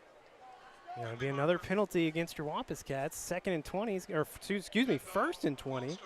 About to turn into 1st and 25. We are going the wrong direction, Tim. This is no good here. We're just trying to go on the first set, I guess, and we got a wide receiver that left early. They move trips over here to the near side. Chris O'Neill in the slot. Donnie gonna have to get it off quickly. Steps up over the middle, looking for Jonathan Smith. Just out of reach. He got one hand on it, incomplete. Yeah, they unloaded a linebacker from the left side of the offensive front. And Donnie, good news is that's Donnie's front side, so he saw it coming and led Jonathan just a little bit too much. So it'll be 2nd and 25. They put Kobe Irwin in the slot here on the near side, so it's empty for Donnie. Quick pass out to Jackson Anderson. Jackson gets a block upfield. Still on his feet past the 50, gets back a big chunk on 2nd down. It's going to be about 3rd and 9 or 8. Oh, that's fantastic job by Jackson Anderson. Watch this tough move. Good Chris block here by O'Neill. Chris. But then in the inside, gets contacted at around the 45-yard line. Nicely done by. So it's going to be 3rd and 9. They'll keep it empty for Donnie. Donnie going to roll out. Looking for Chris O'Neill, connects with him. It's going to be short, but gets a lot closer. Well, I say it's going to be short. I don't know. It might be. It's really close. Pretty close, but I'm not sure he got it. They give it to him. All First right, good down, deal. Conway. So 2nd and 25, and Conway picks it up. A pass on 1st down. Jackson. Donnie rolling out, unloading deep for Jaden Gaines. Jaden, 39-yard score to the junior. That was almost the exact same play to Chris O'Neill. Yeah. I mean, they literally got behind the defense at about the same spot. Well thrown ball, Jaden, great route. First score since the first game of the season against Bentonville, or did he get another He one? had the very first touchdown for your Wampus Cats. Good rollout here. His 2nd touchdown of the year. Yeah, they just lost Jaden. Well, if anyone's going to get lost, I prefer it to be someone in a white jersey. Wampus Cat, yes. Extra point is good. 24-0. 8:54 to play here in the first half. This is Conway Wampus Cat football on Conway Corp.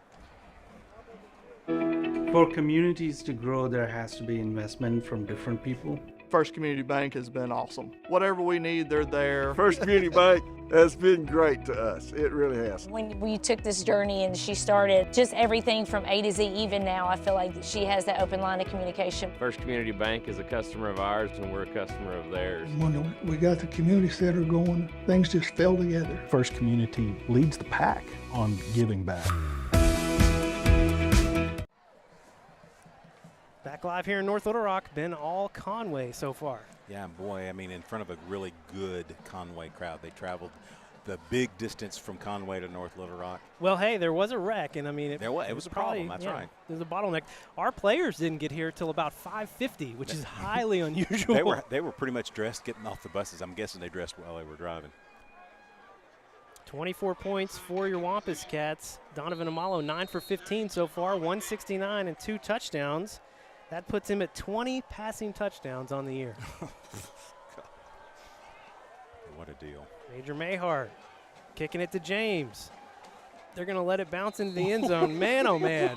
Nothing makes me more nervous than that kind of thing right there. Oh, 1 yard, the whole 1 yard deep. Good trust that time. Will be brought out to the 20. You know, the offense has done a great job of getting points, and so you've got defensively, you know that they're not going to have all day and all night to try to get back in this ball game.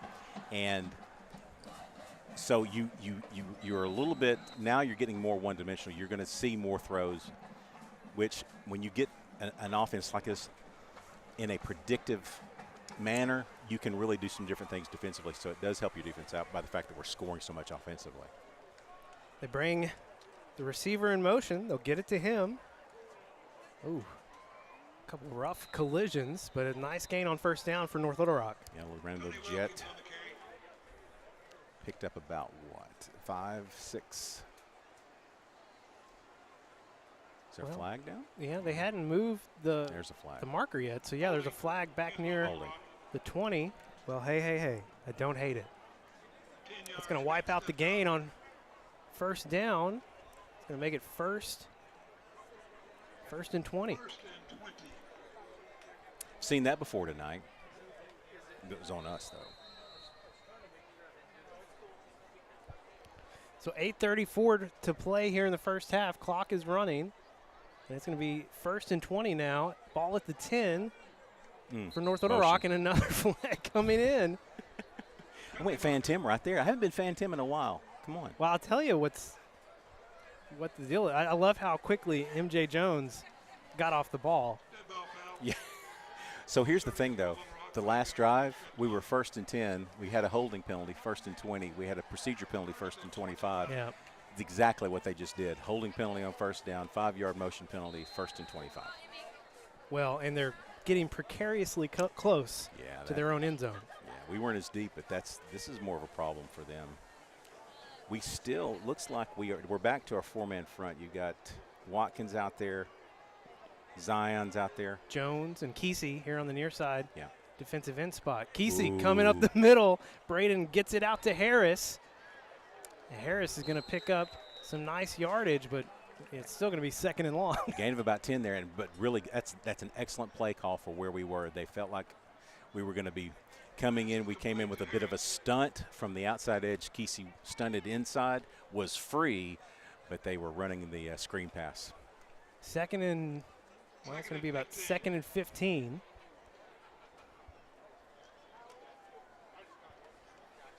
Mohammed on the near side here for North Little Rock. Braden passing on 2nd down. Over the middle, Jacoby Wade picks it off again.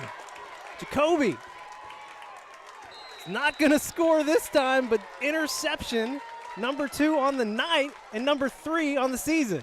Center field, playing center field, doing his job. Braden didn't have much options there, so he threw it deep. And, boy, it was Jacoby in the right spot. He's a ball hawk, man. He is an absolute ball hawk. Just love it. Noah, though, is thinking, there were 3. There were 3 defenders there. But Noah was sitting right there. Right. And I know you got to go up and get it, man. If you want the ball, you got to go get it. It's ridiculous. Don't let Jacoby have them all. So Conway going to start this drive right at the 20. Look, it's an interesting formation. We got Max Owen, I believe, in at tight end. Give it to Dez. Oof. Dez trying to move to his left. He hit quickly by Jalen Allen. Yeah, that's a loss of 3 at least, was it? Yeah, loss of 3. They were in the backfield. I mean, they were all – we had about 6 guys on the line of scrimmage. They had about 6 on the line of scrimmage. And the ball is not marked properly, apparently, from the side judge. Yep. They bring it back another yard. Yeah. It's going to be 2nd and 13. Well. Oh, it's too bad. The penalty out on the far side. Near the 25. Man, oh, man. Another 5-yard penalty against your Wampus Cats. It's like, what, the 4th or 5th penalty? Yeah, it's not been a very good night for penalties for the Wampus Cats. Couldn't really see. I was on that far side. Wasn't watching. So now we go back to our regular set. We're going to have Max Owen and Heath Owen. Oh, okay, both coming off. They were both playing tight end out there. Scrap that offensive set. We go regular. Donnie looking near side. Gets a throw to Jonathan Smith. Did they give him the completion? I have no idea. I don't see anybody saying it's a completion, so the answer is going to be no. Okay. Sidearm, that's a he's got, Donnie has such great different deliveries. I mean, the package is there for him. He can go over the top all the way. That's almost underhanded throw near the boundary. All right, 3rd and 17. Going to get 5 back there. I'm sorry, 3rd and 12. Gets Allen, gets Allen to jump. Make it a little easier. Just do that a couple more times and we're right there. Good as gold. 6:29 to play here in the first half. Conway up 24-0 and a chance to get some more points. 3rd and 12. Donovan rolling out to his left, escapes the pressure, looking in the end zone for Jaden Gaines. Incomplete. Good throw that time. Jaden is a little bit too hot, maybe even too high, but I will tell you, great blitz pickup that time by Des Davidson. I mean, just absolutely cleaned it. Nice block. So not a situation here where you expect to see Major Mayhaw. Now too deep here. That make it about a, what is that, almost a 40-yard field goal. So now you're going to 41. 4th and call it 13. Dez empties out of the backfield. Donnie under pressure. Throws it up. Chris O'Neill trying to come back for it. Chris calling for contact. No call. Will be incomplete, and North Little Rock will get the ball back. Turnover on downs. And we have a flag down. Yeah, I see.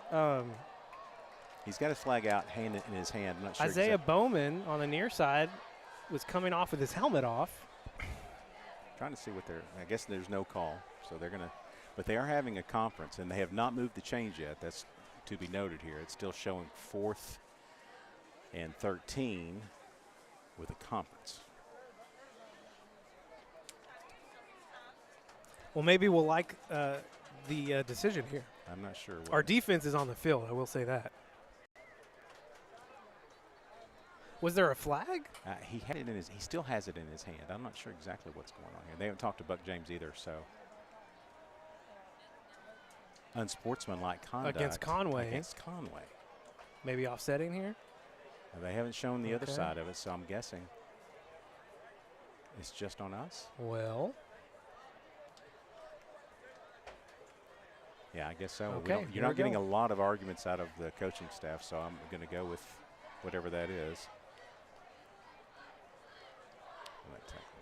Chris O'Neill on the table down here. I don't like to see that either. No, and that is not a dance that he's doing, by the way.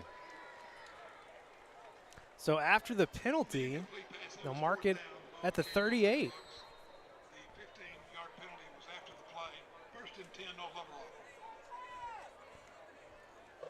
Hand off to Harris to start this drive.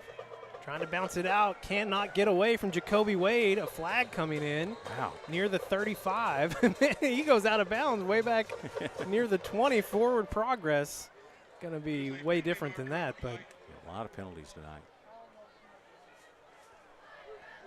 I'm guessing it's going to be a hold and we mark it back where we were, where the play was stopped.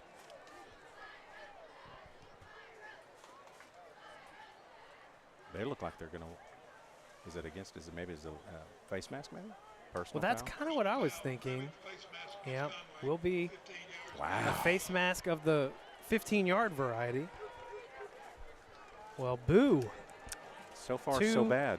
Yeah, 2 personal fouls in a row. That's 30 yards of penalties right there. We're closing in on the midway point of the second quarter, and North Little Rock moving down the field, but not because they're moving the ball, because of Conway penalties. We got a stoppage again. Don't think they're in the right spot. I don't think they have the ball in the right spot. Either the ball's not in the right spot or the chains are not in the right spot. Chains are not in the right spot.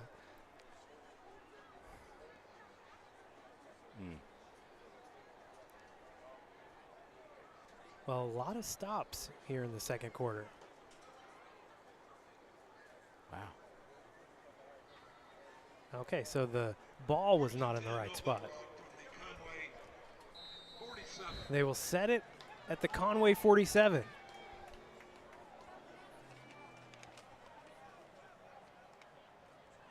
They give it to Harris. It's going to fall forward, picks up about 2 or 3 on first down. Yeah, good hard push right at the line of scrimmage. We had the contact there. Just a good push from the little guy. I mean, he's got a lot of push for a small running back. It's a gain of 3, makes it 2nd and 7. You know, North Little Rock would love to get some points here before we head into the half. Wide and Muhammad here on the near side. Will be another run. Oh, Harris escapes. Conway had a look at him in the backfield. Instead, it's going to be a big gain and a first down for North Little Rock. Yeah, great move. Justice Hill's got real deep penetration and just missed on the. Yeah. Forced him into making a change. Unfortunately, we had nobody there, and it creates a first down for North Little Rock. Moves the ball to the 36. I was going to say we've had a series of bad plays here. We've not, for the last 3 minutes of this quarter, not played very well, not sharp on offense or defense. Somebody needs to step up and make a good play here. White goes in motion. They fake it to him. They give it to Harris on the reverse. Jonas Cecil coming in. Did just enough to make Harris change his motion. He'll be down, but a pickup of about 5 yards. Yeah, it could have been a lot more than that. They got away with the blindside block on the end there. Our coaches were talking to them about that. Gain of 4. That's actually, I think, given the way it looked right out of the gate, that's not too bad. Great job by your secondary coming up and make a play. Closing in on 4 minutes to play here in the first half. 2nd and 6. Braden looking to pass under pressure. Had to get it out quick. Man, Tony Wilkins hauls it in, but man, he paid a price out there. He did. Tice Carr with a great tackle right at the point, but again, it brings up 3rd and very manageable, 3rd and about a yard. It's a long throw to get 3 yards, but it did work.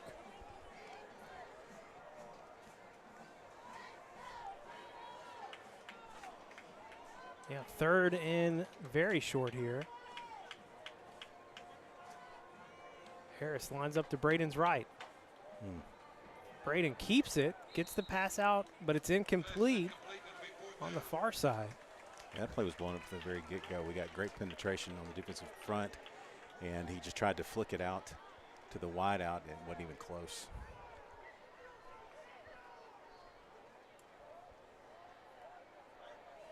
And big play here for North Little Rock. Last time they had the 4th and short, they drew us off sides. Previous to that on the 4th and short, they went to their running back off the right edge. Wide in motion. Bad snap. Harris is going to fall on it. And what a break for your Conway defense. They'll turn it over on downs again. Well, that'll work. I actually, just to be honest, I mean, it was a bad snap, but I think we had that play wrapped up pretty well. Already we were in the backfield. So you felt good about it no matter what. Yeah, no. We had Jacoby Wade was back there already. We had the edge kind of covered. Well, Conway playing some bend but don't break on that drive. Penalties and a few chunk plays. Trey Harris backfield. Here we go. Trey Harris, a sophomore, got his first carries of the year last week at home. 6 carries for 46 yards. Chris O'Neill goes in motion.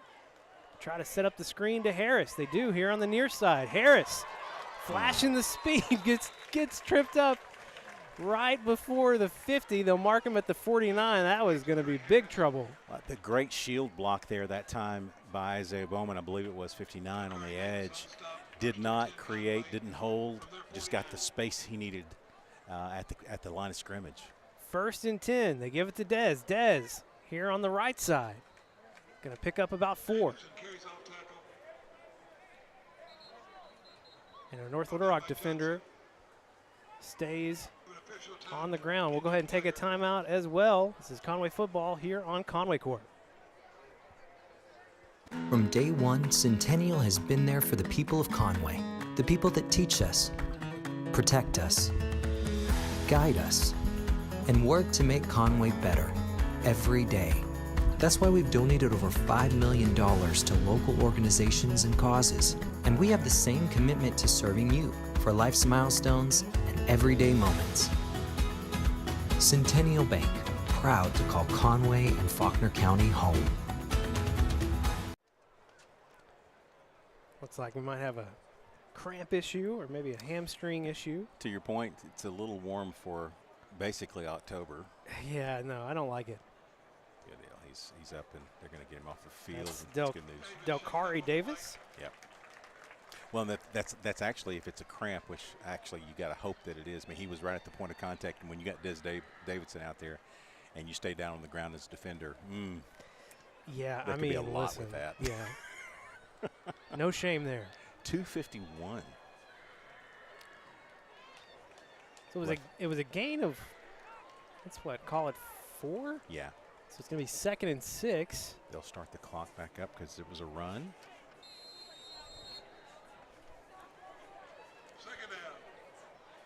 Jonathan Smith in motion.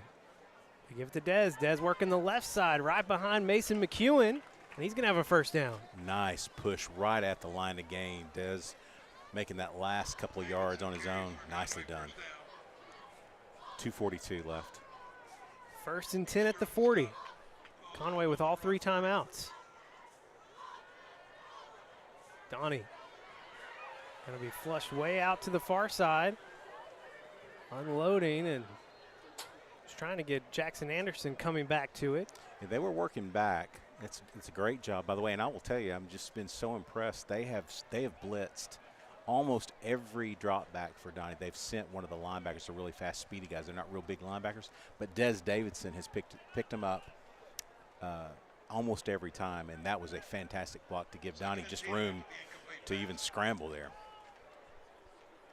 2nd and 10. They fake it to Dez. Donnie going to keep it. Tripped up. Out past the left tackle. Short gain on 2nd down. I have a feeling we're going to see some more of that as the year goes on. And it's a weapon we haven't really utilized much, and he has that within him.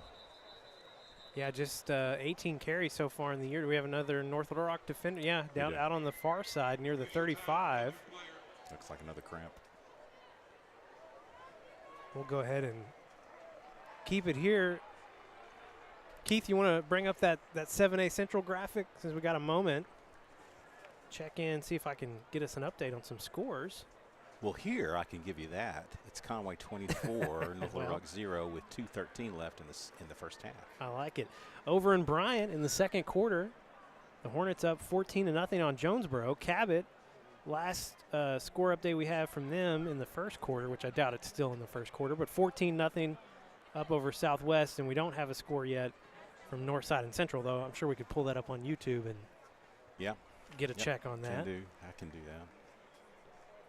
Your top 4 teams in the Central: Bryant, Cabot, North Little Rock, and Conway. All of them 1-0 after last week. Getting some texts from all over the place. Got Mike Mason and Peggy Mason, great Wampus Cat fans watching out of Nashville. Sam Seifert's on the couch. As he should be watching the game. He has a new friend joining him in Sac City. That's right, Sam Sac City. 3rd and 8, Donnie finds Jaden Gaines out there on the far side. They're going to pick up a first down, move the chains. What a great throw that was. Oh, my gosh. Great route by Jaden Gaines, but, I mean, really a good throw. Now, Donnie's strong side is to his left, which is for righties, that would be a tougher throw. It's a better option for Donnie, but that was a zipped throw into the flat. 1st and 10 from the 25. They give it to Dez. Dez following off the left tackle. He's going to pick up 3, maybe 4. Yeah. 2nd and 6 upcoming. They bring Chris O'Neill over to the near side in the slot. Dez out of the backfield. It'll be empty for Donnie. Donnie dodging 2 North Little Rock defenders. Finds Jaden Gaines out on the far side boundary. That's going to be another first down for your Wampus Cats. Wow. Jaden Gaines becoming the possession guy here in this series. I don't hate it. No. And I will tell you, great awareness by Donnie that time. He had pressure from the backside after he slipped into the pocket area. He had pressure from the backside, saw it, got out. Nice. 1st and 10 from the 14.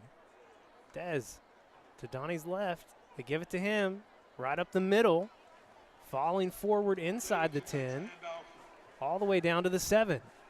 Good hard run that time by Donnie. Good job at the front side of the line. You've got Mason McEwen and James Neal. So Conway with all 3 timeouts, another North Little Rock defender on the turf. His 3rd one this series. We'll go ahead and take a break this time. Conway up big so far. This is Conway Wampus Cat football here on Conway Corp. The Smith Ford family is excited about this tailgate season. Home games are away, we've got the perfect vehicle for you. Broncos make getting there as much fun as being there. And don't forget about Smith Ford's electric vehicles, the Mustang Mach-E, the F-150 Lightning, here on the lot. Come by or visit us online for the best deals around. With the Smith Ford family, we won't be undersold.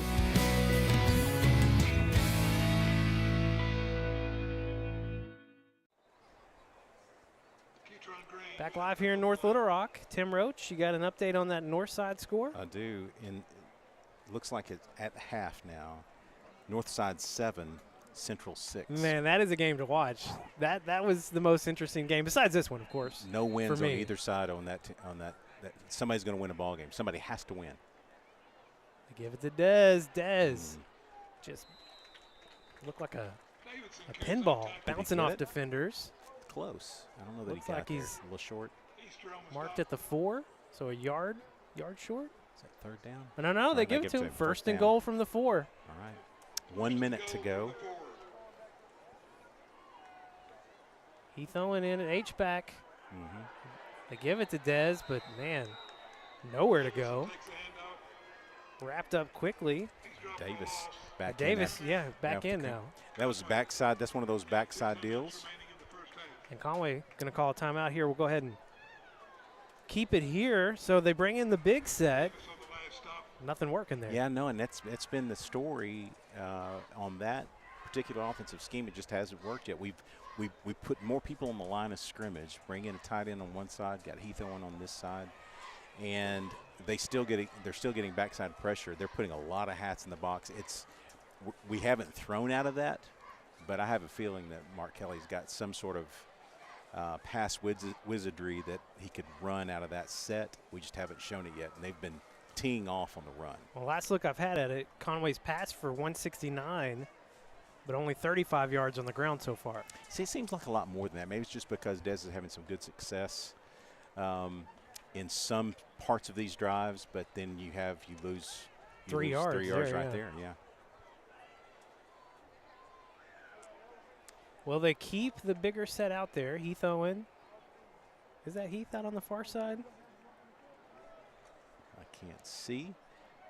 Well, there's a lot. They've got everybody. There is nobody for North Little Rock in the end zone. They are all in the box. Barely, their feet are barely on the. Just 5 offensive linemen. So back to a more normal looking set here for your Wampus Cats. Donnie flushed out to his left. Gets it off in the end zone. Looking for Jonathan Smith, but could not haul it in. Going to bring up 3rd and goal from the 7. He caught it, but he was out of bounds. Oh, he did catch it. Okay. I'm pretty sure he caught it, but it was out of bounds. I thought it bounced out. We're going to look here. Donnie just all the way to the boundary, man, all the way to the boundary. Yeah, he caught it. Oh, okay. he caught it falling down, but yeah, out of bounds. Wow. That's too bad there. Chris O'Neill, Jonathan Smith, Jackson Anderson here on the near side. Donnie's looking that way, flushed out to his left. Lofts it up for Chris O'Neill in the back of the end zone, incomplete. Well, I think we get another look at Major Mahar here. No movement yet. Still waiting to see what he wants to do. Coach James and Coach Kelly having a conference. It would be a 25-yard field goal from here. All right, so Major Mahar got his first field goal attempt in the first quarter. It was successful from 23 yards. He'll have a chance at a second one here from 25 yards. Got to pay close attention to the play clock here. It's 8 seconds. We're probably going to. We have 2 timeouts. Yeah, we may need to call a timeout. Well, they just they reset just reset it. 25. I'm not sure why, but okay.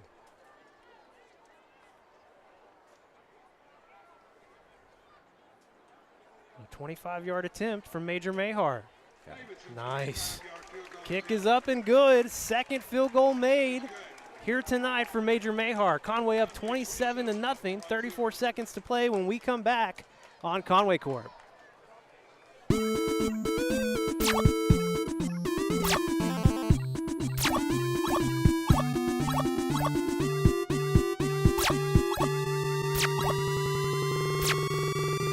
Gamer Gab.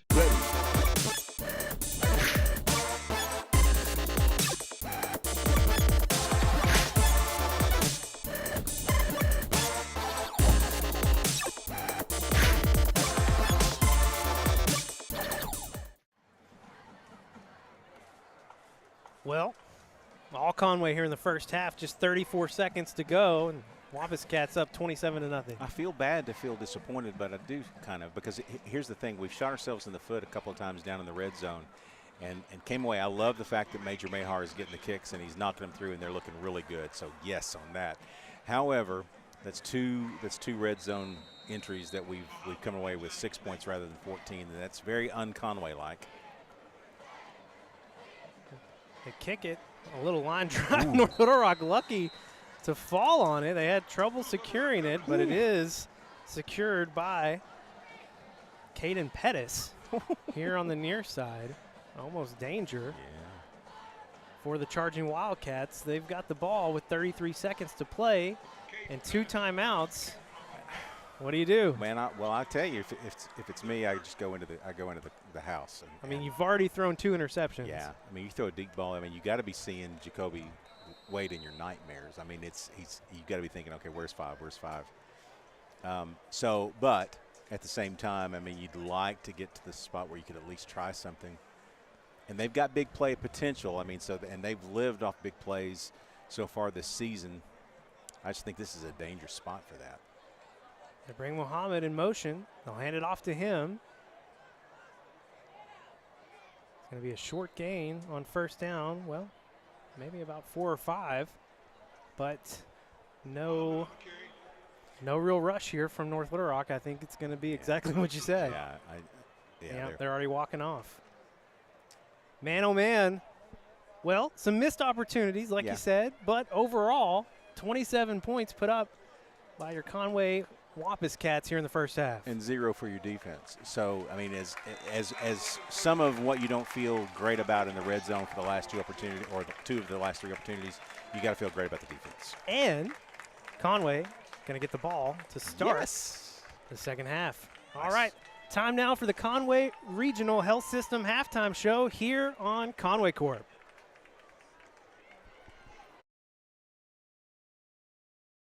Interventional cardiology is a field of medicine where we deal with heart problems. Our most important job probably is stopping heart attacks, when people show up acutely. Several years ago we started a screening program for athletes with the goal of preventing sudden cardiac death.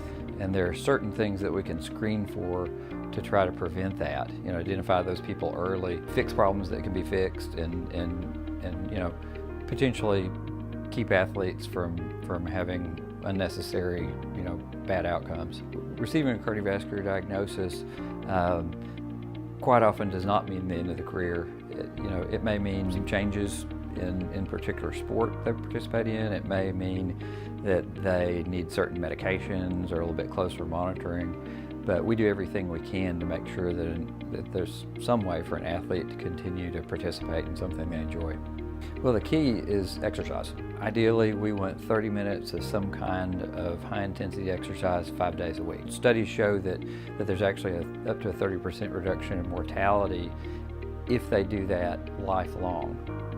The key is not to just be the greatest high school athlete and then fall apart after that, but we want to see a lifelong pattern of exercise. My goal is always, never to restrict anybody from doing anything they want, but to figure out how I can support keeping them in the activities that they like.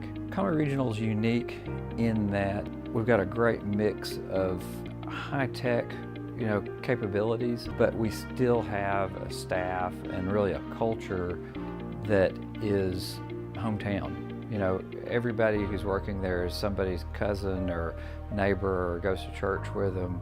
And so there's this sense of community that's really unusual compared to any institution I've ever been around. And when I have to send patients somewhere else, they always come back complaining that it's not like Conway Regional. Physical aspects of Conway Regional are night and day compared to when I first came here. We've had an incredible expansion of specialty care. There's very little in the heart realm that we can't take care of. Conway Regional's investment in technology and capabilities for the community so that you don't have to go somewhere else have really been amazing. My name is Oakley Pruitt, and I've been with Conway Regional for 5 years. I am a radiologic technologist, so I'm either scrubbed in with the cardiologist or a radiologist. Sometimes we also take turns circulating throughout each case or monitoring the patient. I am Ashley Treadwell Kelly. I have been here for 4 years working in the cardiovascular cath lab and interventional radiology unit. I am one of the nurses in the cath lab. We begin our day looking if we've got outpatients, 3 north, 3 south, 4 north, 4 south. Basically all the units is kind of who we collaborate with. One of the most challenging things about working in cath lab is just the unexpected emergencies that come through. Typically each day we have scheduled cases, and you never know when a STEMI or like a GI bleed could come in. You never know when an emergency is going to come in. So just balancing your schedule, outpatients, inpatients, and then emergencies on top of that. We could have a scheduled outpatient on the table and we get a STEMI page through Pulsera, and we have to immediately get that patient off, reset the room, and get ready for the STEMI that's coming in. One of the most technological advances that has come around in my time doing this is the Impella heart pump. That's something that we can use for patients who are having a MI or a heart attack, or as a planned PCI cardiac intervention. We were recently awarded the STEMI Gold Plus Award, and I love that because we're being celebrated and recognized for our jobs and what we're doing as a team, but I also love it because we're improving the lives of our patients by getting them in quicker. It's a huge honor. We all work really hard at what we do, us as a team, along with the cardiologist. And so just seeing our hard work paid off is really cool. Conway Regional has been the community's hospital for 100 years, providing high-quality, compassionate care. As our community continues to grow, we're growing alongside you to ensure all of your healthcare needs are met right here in Conway. When your family needs emergency care, you can trust our board-certified providers and exceptional team of nurses to provide you with the comprehensive care you deserve when you need it most. When you're facing an emergency, trust the care you'll find down the hallway, not down the highway. At Conway Regional, we're not just growing, we're growing together.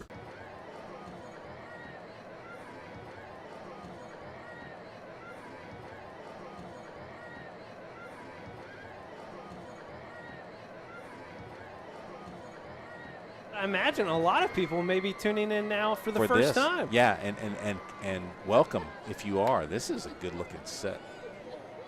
The downside is that it's going to take a while to get them set up, because that's just be patient. It's a lot of kids. Students. That is a lot of kids, man. It's good stuff. Managed right now. And then you got the Conway band out on the far side, ready to march in as well. You think our band director Nathan Cunningham is looking at this going, yeah, the pipeline is rich. Pipeline is good for Conway High School band. That's him right there on the walkie-talkie saying, get everybody straight. Get them where I want them. Wearing some shiny. Man, those are some shiny kicks he's got going on. The tennis shoes are flash. All right. There we go. Here we go. Enjoy the Conway, not just Conway High, every Conway band, it seems.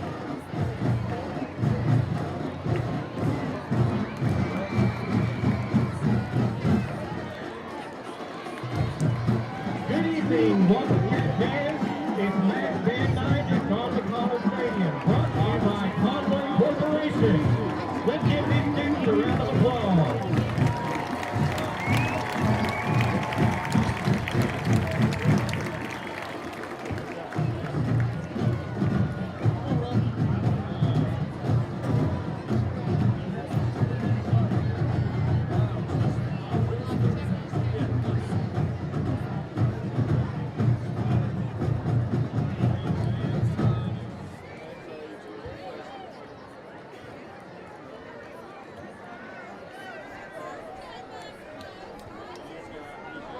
On the field in front of you is the combined 6 through 12 Conway band program comprising approximately 800 band students.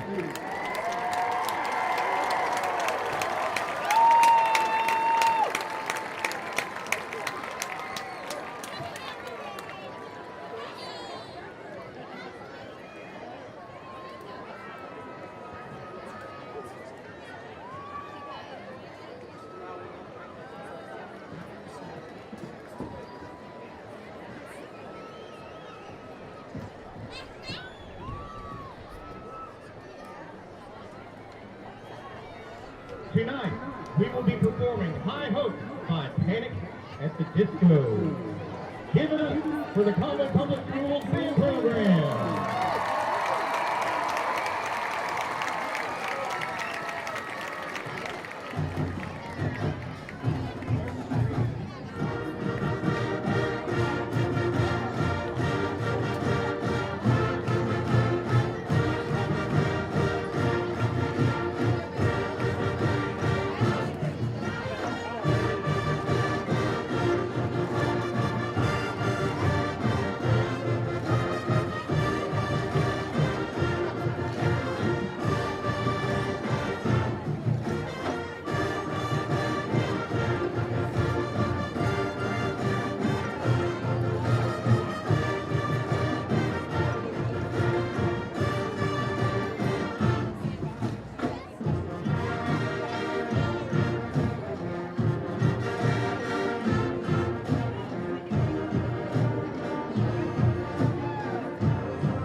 We want to give a special thanks to our sponsor, Conway Corporation, for sponsoring Match Band Night. Soloists tonight are Adele Moyaga, Claire Sledge, and Ian Mendez-Sosa. We now invite you to enjoy part of our 2023 show, Beyond Imagination.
Ladies and gentlemen, the Conway High School Marching Band.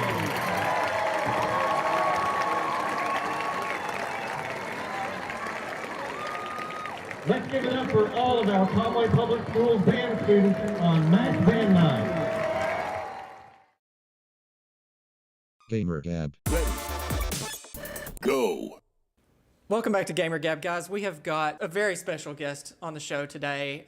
This is the second in our interview series, and we have got Tiptoe the Tank, aka the Lady of Lore. We're so excited to have you on the show today. Thanks for being here. Oh, hi there. Thank you for having me. I love your guys' set. Oh, thank you. This looks fabulous. Thank you. We appreciate that. Okay, so if you're not familiar with the Lady of Lore, pause this video, go over to her YouTube channel, binge watch a bunch of videos like I've been doing over the last couple months, and then come back because this interview will be a lot more fun for you once you have an idea of who she is. Do you have a favorite video that you have made? Oh my gosh. Or least favorite? Oh, least favorite, honestly, would probably be the Resident Evil series. It's so hard. It's convoluted. There's retcons. The characters are like mockeries of themselves at certain points. Resident Evil was good for me because it kind of it reminded me that like if I don't love doing what I'm doing, like if I don't enjoy a project, I'm just gonna burn myself out. Yes. And I just about burned myself out with Resident Evil. But for a favorite, I go back to Dead Space. Really? The story of Isaac Clarke and the history of Unitology. Unitology? Oh, yeah. I almost said Scientology. Close enough. Yeah, and the games were just so good. The remake that they had come out was it February of this last year? Was just 10 out of 10, knocked it out of the ballpark. It was. I would say the biggest surprise I had for lore might have been Hellblade, Son of Sacrifice. In video games, it bothers me so much, or in any sort of media, it bothers me so much when creators treat mental illness as the villain. You know, this guy is doing bad things because he's schizophrenic. Right. I hate that. And Hellblade did such a beautiful job of telling her story and not villainizing any aspect of it. You went with her on that journey. I appreciate Hellblade so much, and I'm looking forward to the sequels. Gamer Gab.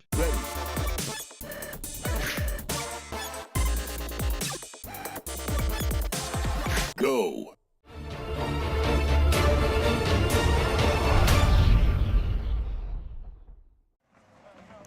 Back live here in North Little Rock, about 3.5 minutes left in halftime.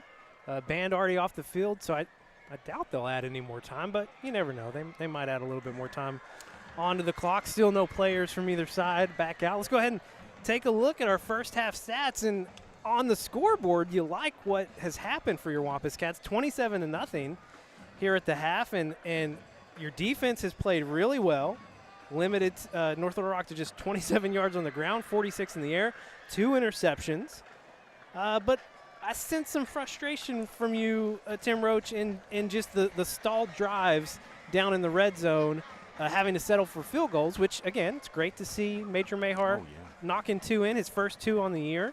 203 passing yards for Conway in the first half. Donovan, the completions down, 12 of 24 at 50%, and only 56 yards on the ground. So we've had two offensive scores in the first half, 1 defensive score. And they were both long bombs, and they were both basically looked like the same kind of play, same side of the field. Yeah. But when we tried the sustained drives and we got into the red zone, we had problems. And some of that was along the lines of not being able to run the ball effectively to get into the end zone. We tried that. Then the second thing was they were getting pressure through the inside of the pocket, whether it be a blitz or a stunt. And so Donnie did a great job of rolling out. He hasn't taken a sack yet, but he hasn't been able to complete the passes that he needs to. So yeah, it's really, if I'm Mark Kelly and Buck James, I'm thinking, what are we doing here? We've got 2 offensive touchdowns against North Little Rock in the first half. That's not going to be good enough. Now, the good news, you talked about this, we get the ball to start the second half, and we're in a position where if we get 1 score and a 2-point conversion, or we get some points, a good set of points before they do, we could still get this into a running clock, which we want. But yeah, it's frustrating. I'm a little surprised in our inability to score when we've got a first and goal. We've had it twice, and we've had to settle for field goals. Now, I love the fact that we can kick field goals, and they look good. The whole process has looked good. Mechanics are all great. Now they did have at halftime. They had a guy. They had a guy win. Was it Kane's Chicken for life? He made a 30-yard field goal for the year. But for the year. But a North Little Rock fan got some points on the board. The first points on the board, and then their kicker came out and dunked one off the goalpost from inside that. Man, oh man, got to feel bad.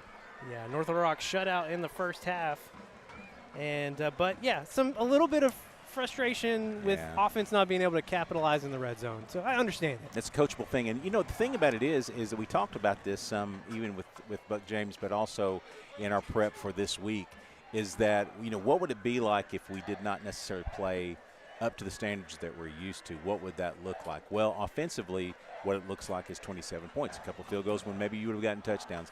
Those touchdowns, by the way, if we get those 2 touchdowns, we are in the mercy range right out of the gate to start the second half. But defensively, you got to be really happy where we stand.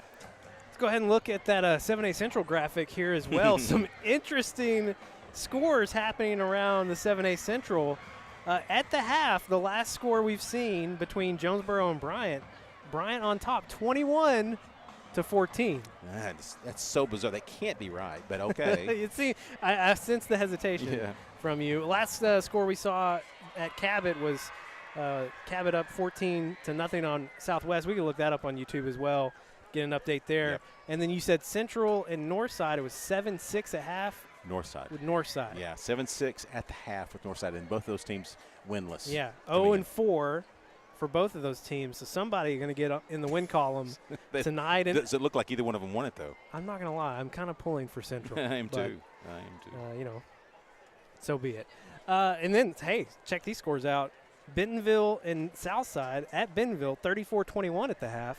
And then Rogers in Fayetteville, last score that we've seen from there, 21-21. This is the Fayetteville team that's undefeated on the year, if I'm correct. And Rogers has played well. They're one of the top-tier teams in the West.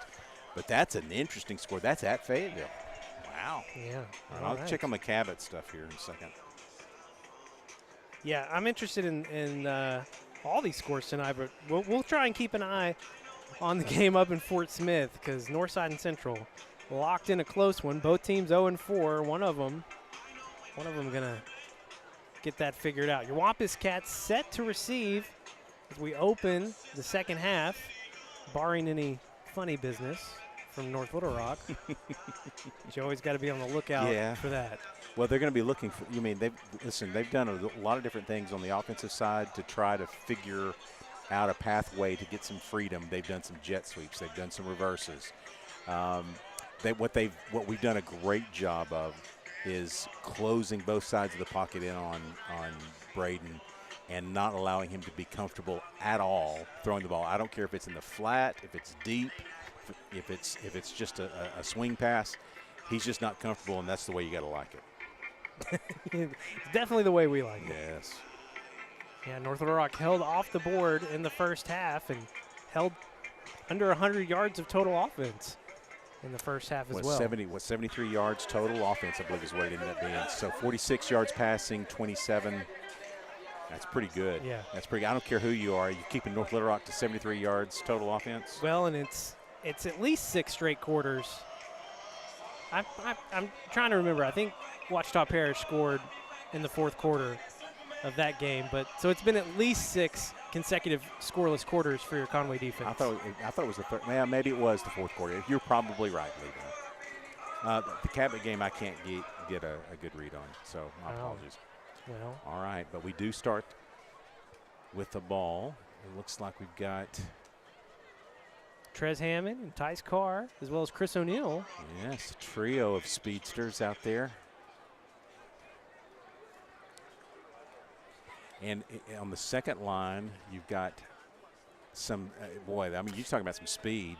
Yep. You've got Trey Harris, Colbeth, and Jacoby Wade in the second line. Yeah, we're expecting some shenanigans here. Okay, so Ouachita Parish did not score in the fourth quarter, so it's 7 consecutive quarters of shutout football from this Conway defense. They do kick it deep. It'll be Tice Carr on the return.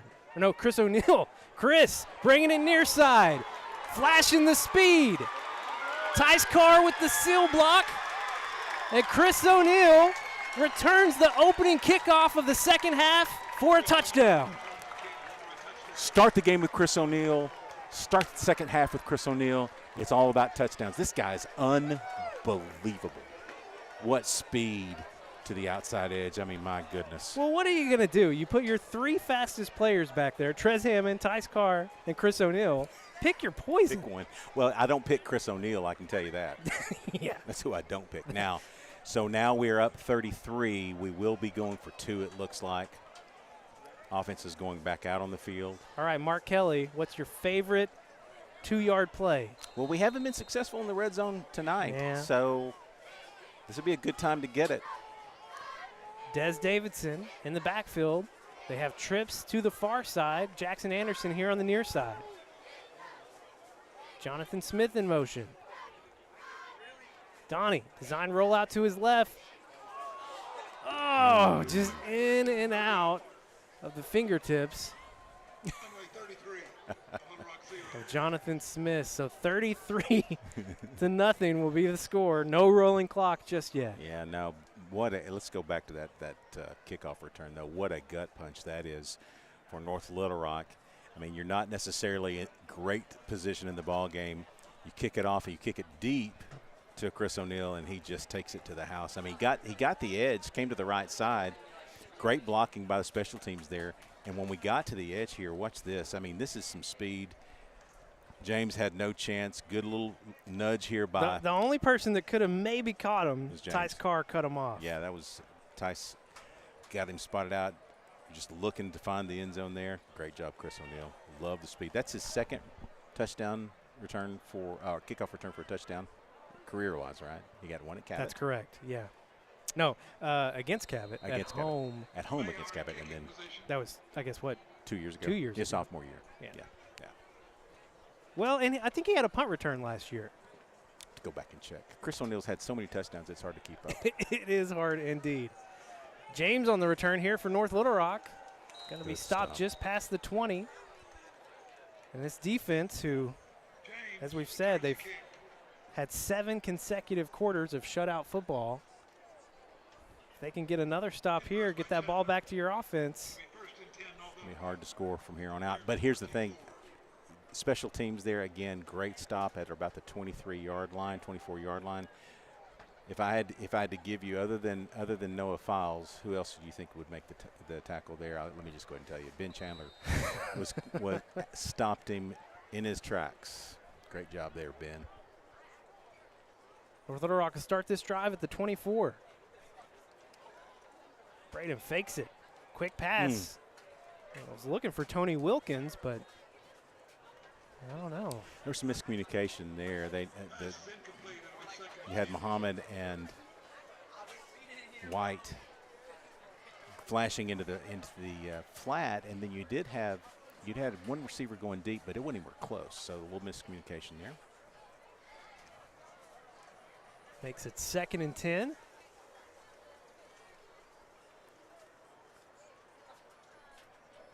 They bring White in motion. They'll hand it off to him. Cutting it upfield. Good gain for White on 2nd down. It's going to make it 3rd and short. Yeah, we did a good job. I thought there on the edge, hadn't turned him back in. We just didn't have the gap filled very well, and he got plenty. He picked up about 7 there. But I thought really a nice job by Sherrod there to extend that and turn it back in. It'll be 3rd and 3.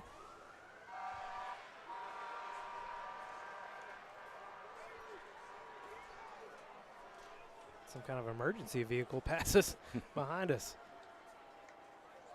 Conway bringing the blitz. They pick the right side. Short gain, going to be short of the marker. 4th down upcoming.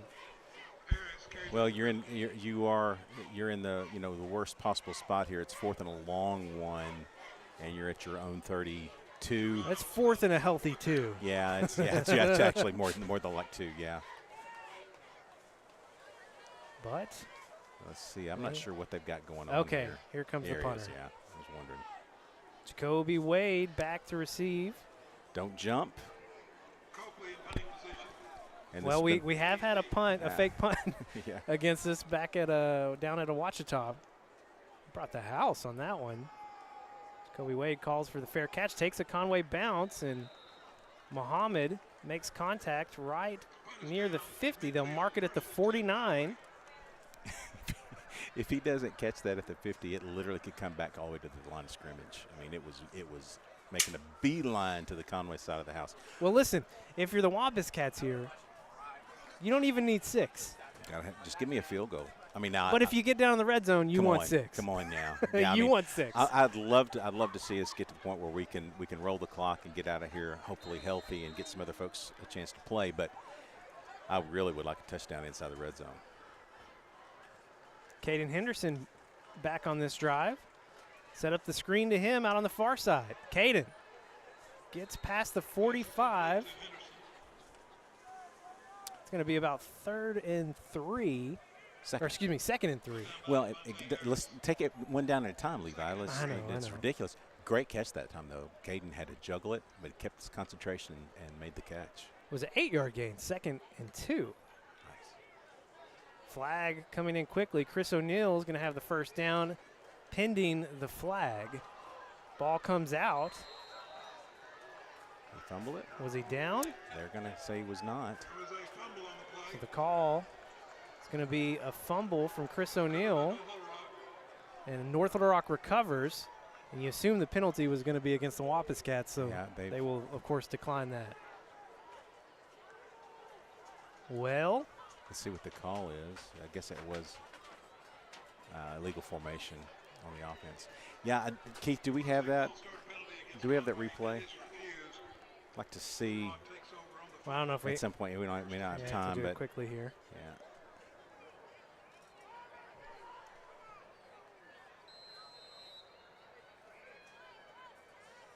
Oh, he's down. Oh, he's down, yeah. Oh, my gosh. That's what I thought was he's down.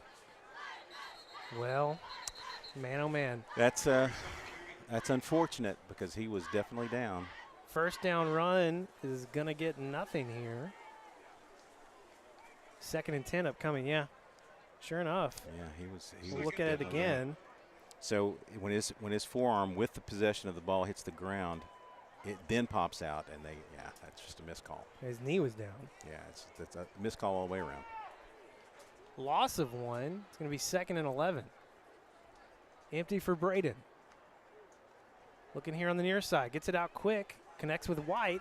John Paul Saxton. Oh. Nice tackle and coverage. Yeah, listen, I will tell you something. Here's what I like about this defense. I mean, I like the no points thing, and we've been doing a lot of that lately. But we have got guys on the edge that are making good, clean, fundamental tackles in the flat. I'm watching the offense down here under the tent, and I There- can see Donovan Amalo raising his hands because they're watching the play. He's like, you can see him, Yeah. him and Chris. He's like, you're down. It's not a fumble. Yeah. But back to our secondary, we are able to do some of the things that we need to do internally because our secondary are really good fundamental tacklers. All of them are, and that's a great job by John 4 Paul Sackman. receivers. That's motion. Yeah. I think North Little Rock jumped early. They had 4 receivers out to the far side.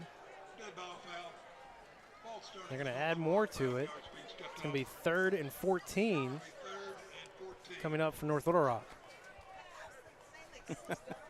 This is a great venue. I love the venue. I'm not necessarily the biggest North Little Rock fan, as everybody knows, but I like this venue. I like being able to sit up here because you also get a chance to really see what's going on with some of our huddles on the sidelines. And to your point, it was fun watching them watch the replay going, what is going on? They'll stick with this set here. 4 receivers to the far side. Trez Hammond, R.J. Chapman showing blitz. Here comes Chapman. Yep. Braden forced to step up, unloads deep, way too deep. Too far out in front of Muhammad. He's going to bring up 4th and 14. Yeah, he just had to unload that. Now, he did step up into the pocket well. I like the way he did that. But once he stepped up, he just had to let it go and chunk it, and we were covered. Noah Files had that all covered up. Good job by the defense.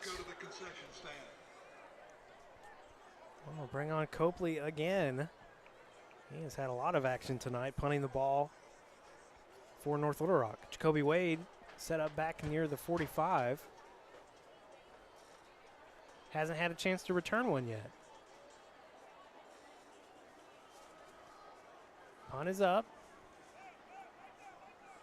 Jacoby's just going to let it bounce.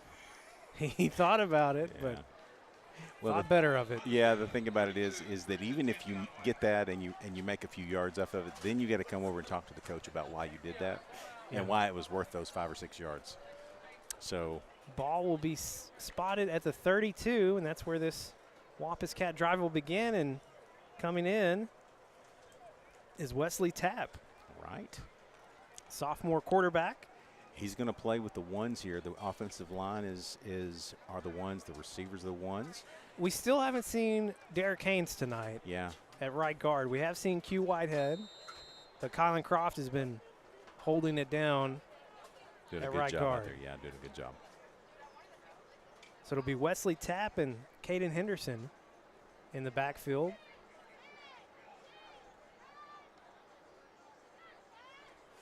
They set up the screen to Caden. Caden following Isaiah. Caden gets a first down and more off the screen.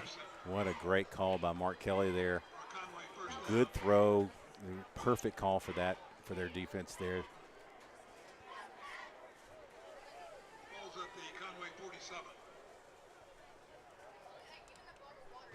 Gets the ball to the 47. They give it to Caden. Caden following behind Mason. Going to pick up about 3 or 4 on first down. Good tough run there. Hasn't really shown any kind of limp or anything at all. He had a little bit of an ankle injury. Wasn't too much, but it was enough to keep him out of the last ball game. 2nd and 7. Tap. Going deep, looking for Chris O'Neill. Chris comes back, gets it, stays on his feet. Finally taken down. Inside the 30, they'll mark it at the 26. Well, Wesley Tapp with a great throw there and great route that time by Chris O'Neill to come back and high point the ball in front of the safety. Nicely done. Kobe Irwin now in the backfield. Kobe Irwin's been in a few times, yet to get a carry, though. I bet he gets one here. Ball spotted at the 26. They will give it to Kobe. Kobe chased down from behind by Micah Johnson. Yeah, the backside has been what's really done the damage against us on our running game. It's been the fast edge guys picking it up on the backside, and we haven't really had a chance to even run that little delay that we do, that delay draw. It's just been trying to hit the hole quickly. 2nd and 8. Tap looking to pass again. Jaden Gaines on the curl route. They connect. First down, Wampus Cats. He threw that before Jaden got out of Yeah. his break. He threw it to a spot. That was well done by Tap. I mean, good solid route that time by Jaden Gaines. No doubt there. But that was a great throw because he threw it to a spot and the guy, Jaden, hadn't even turned yet. C.J. Neely coming in for Chris O'Neill. Ball's going to be spotted just outside the 10. I guess officially say it's at the 11. So the handoff to Kobe Irwin. Kobe. He gets just back to the line of scrimmage. No gain. Well, there's just not a lot there in the run game tonight for the Wampus Cats. Now, some of that, you got to give credit to North Little Rock. They are all out to stop the run. Playing a 4-man front now. 2nd and 10. And they know we're going to be running it a little bit more now, even still. So, want to keep this in the range for a field goal if we need to. Trying to set up the screen for Kobe Irwin. Tap just going to have to throw it away. It'll be 3rd and 10. It'll be 3rd down. He did a great job there just to get rid of it and get it to a spot where nobody was. All right, you don't want to lose a lot of yards here, so make sure you don't take a sack.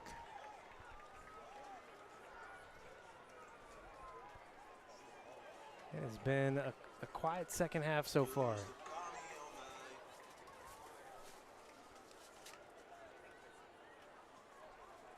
Red zone just been so tough tonight. Tap will pass. Looks for Jackson Anderson. Placed the ball over the North Little Rock defender, and Jackson just couldn't haul it in. In comes your field goal unit again. That was a good throw that time. Jackson tried to high point it, just didn't quite get it pulled off. We've been complimenting Des Davidson for his blitz pickups. Kobe Irwin, good Great job there too. Yeah, they've been really pulling everything, throwing the kitchen sink at us from the linebacking crew. They've run stunts on the front side, done some twists and turns. So this is going to be 27-yard attempt. Kick is up. And it's good. 3 for 3 on the night for Major Mahar. Nice. And a running clock the rest of the way here in North Little Rock. Wampus Cats up 36-0. It's Wampus Cat football here on Conway Corp. Goodbye, 9 to 5. Hello, startup. So long, IOU. Hello, settled up. So long, someday. Hello, moving day. Finance and grow a business. Easily pay friends. And quickly check loan status with digital tools from Arvest Bank. Goodbye, limits. Hello, possibilities.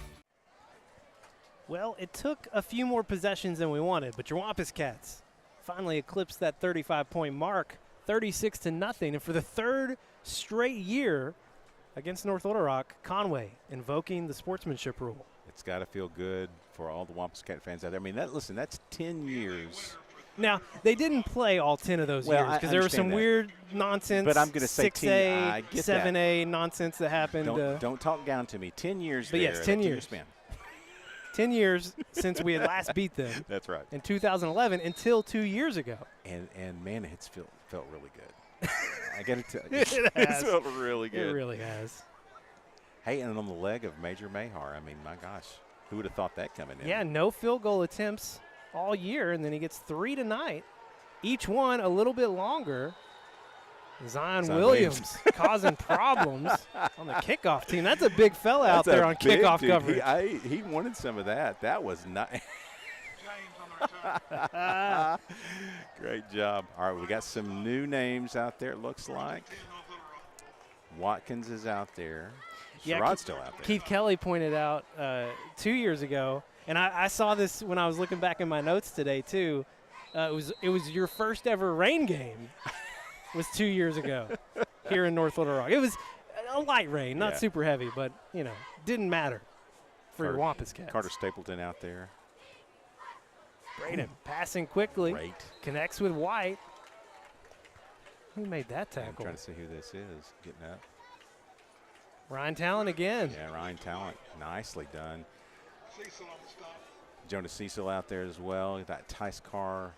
Trying to get some new names. Xavier Wright's. Tim Roach. Jeff Matthews giving us a scoring update. Central leading 13-7 up at Fort Smith Northside. 10:45 to play in the third quarter. Come on. Come on, Tigers.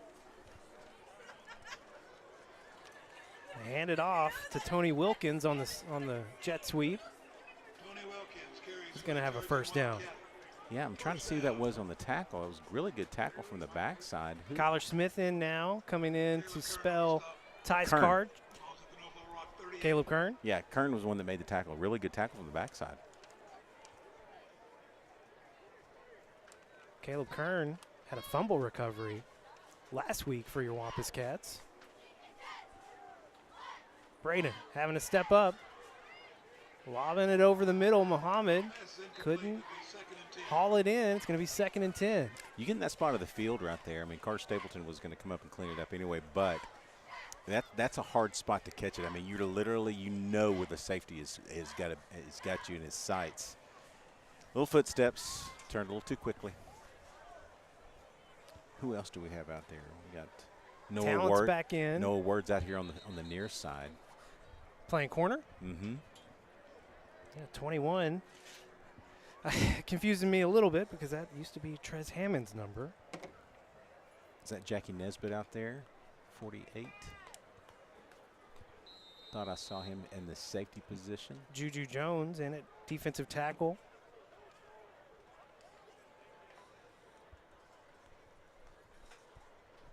Braden fakes the handoff, connects. That's trouble. With Wilkins, and Wilkins off to the races. Jonas Cecil not going to catch him, and North Little Rock finally gets on the board here in the third quarter with 2:16 to go. There's the big play that they can do. Well, I'll be honest. I thought they would get to it a little earlier, but this defense, man, they just played so well in the first half and here in the third quarter. Oh, absolutely. It is a running clock, so we'll be long before we're out of the third period. But, yeah, that's got it over the middle and outran the defense to the end zone.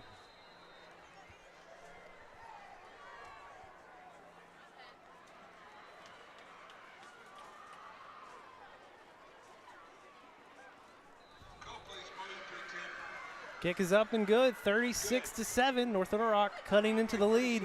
Back after this break here on Conway Corp.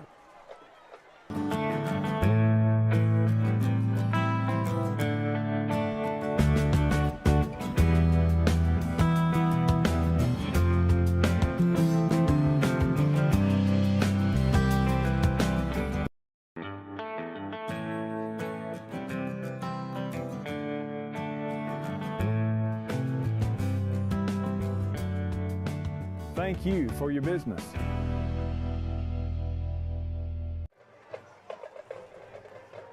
Northside score. Oh, sorry. Back on air. The scoring update from Jeff Matthews. Sorry. You heard my actual displeasure there. What is it? Northside just scored, so it's 14-13, 7:53 to play in the third Northside's quarter. leading again? Yeah, they're back on top. So.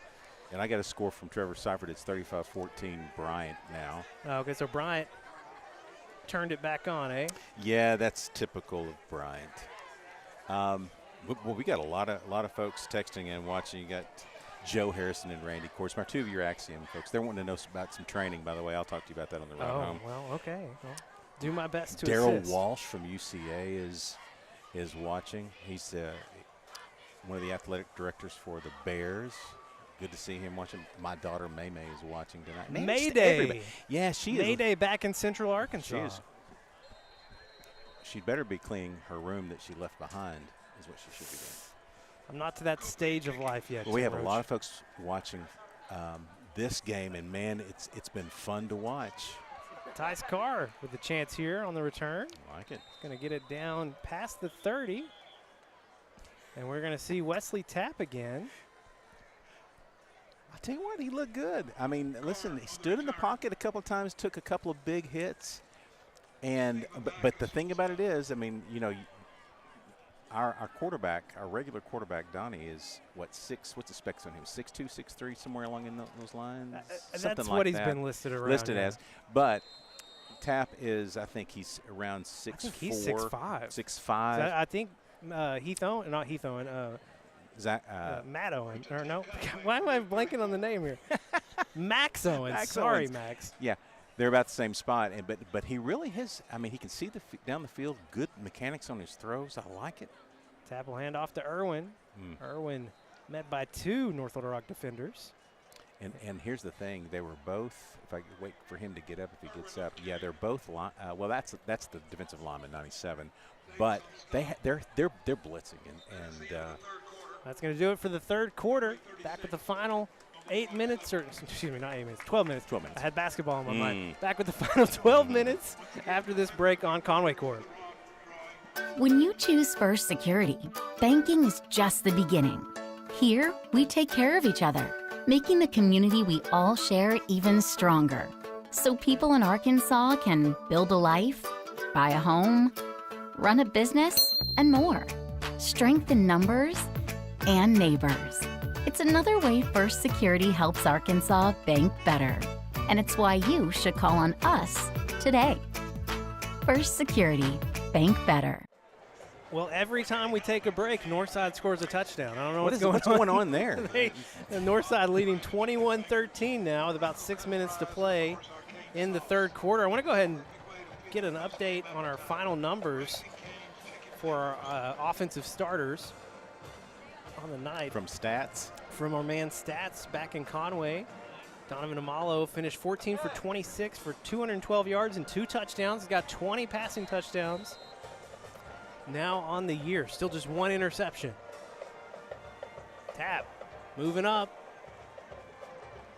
He's going to be sacked by the big guy, Jalen Allen. Yeah, the specs on that guy is 6'6". That's right, 6'6" for number 97. And I believe he is he's a junior? Senior. Is he a senior? Thankfully, a senior. Good night, that's great news. Loss of 4, it's going to make it 3rd and 14. Tap, passing again, gets it off quickly. Oh, had Zach Colbeth, the junior. Zach just couldn't haul it in. Man, oh man, that would have been a first down. That's a great throw. Colbeth's done a great job this year. He had a guy right in his face to get that throw off. Yeah, that's a little bit of some feet coming at you, and you hear them. You're coming. He's getting a good coaching up on the sidelines now. Good throw that time by Tap, though. You can't deny that. Great throw. Will Upton. Is that Will Upton? It is Will Upton into punt. Austin Watkins still snapping, deep snapping.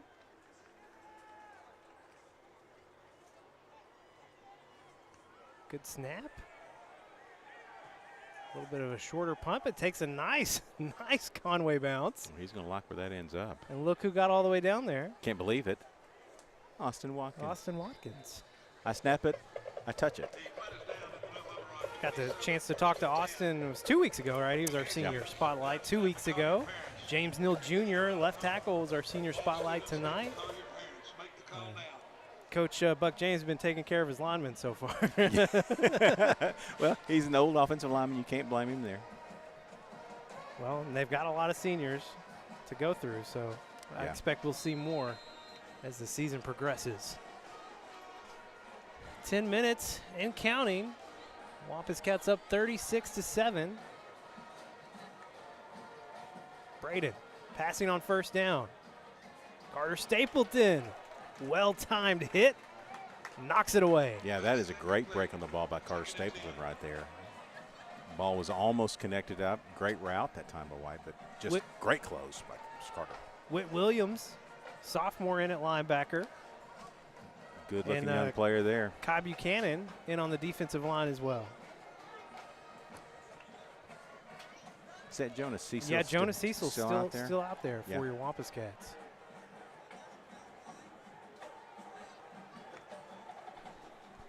On second down, they'll hand off. Pretty nice chunk gain for North Little Rock.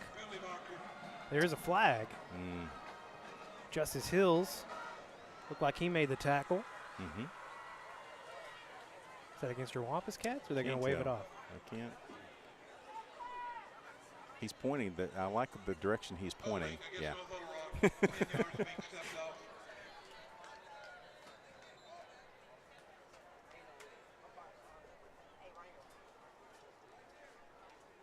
Do we have an injury? Yeah, I can't tell if it's an injury on maybe that side. maybe someone in the stands. Yeah, I'm not it's sure. Like never like to see that. On the other side, yeah, not on yeah. the Conway side. There's the EMS team is rolling out the cart on the far side. Ooh. Second and long. Kai Buchanan. Oh, mercy. Huge tackle for a loss. Wow, he was there for the handoff. My gosh. Good drive with the legs there. Good form tackle. Yes, sir. Yes, sir. We should give hat stickers for that. That's how you get to the ball, man. That right is there. nice. Justice Hills, Caleb Kern, Juju Jones, and Kai Buchanan on the defensive line. Yeah, that's a big loss. My gosh. Heath Owen update. He's wearing 62 again. Number watch for Heath Owen. When he plays H-back, he wears 44. When he's about to come in and play some offensive line, he wears 62. Rutrow. Good play. Kyler Smith going to catch up to him. Saves a touchdown for Conway. That's that big play potential they've got. They have that. Screen play, screen pass that just, he slipped a couple tackles and he was off to the races there. And that was James on the carry. Been seeing him on the kick returns all night. We have a penalty. Illegal man downfield. Oh, I like it. Is that going to wipe the whole thing out? Yes, it does. We're going to go way back. Nice. Way back. Yeah, the flag is down here. I just now see it. Ineligible downfield. That is a penalty. No can do.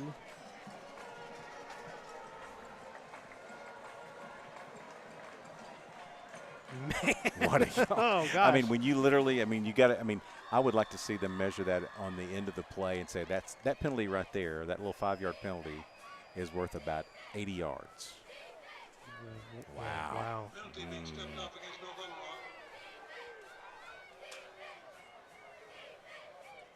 Goodness gracious. Yeah, what a disappointment for man. North Little Rock. No kidding.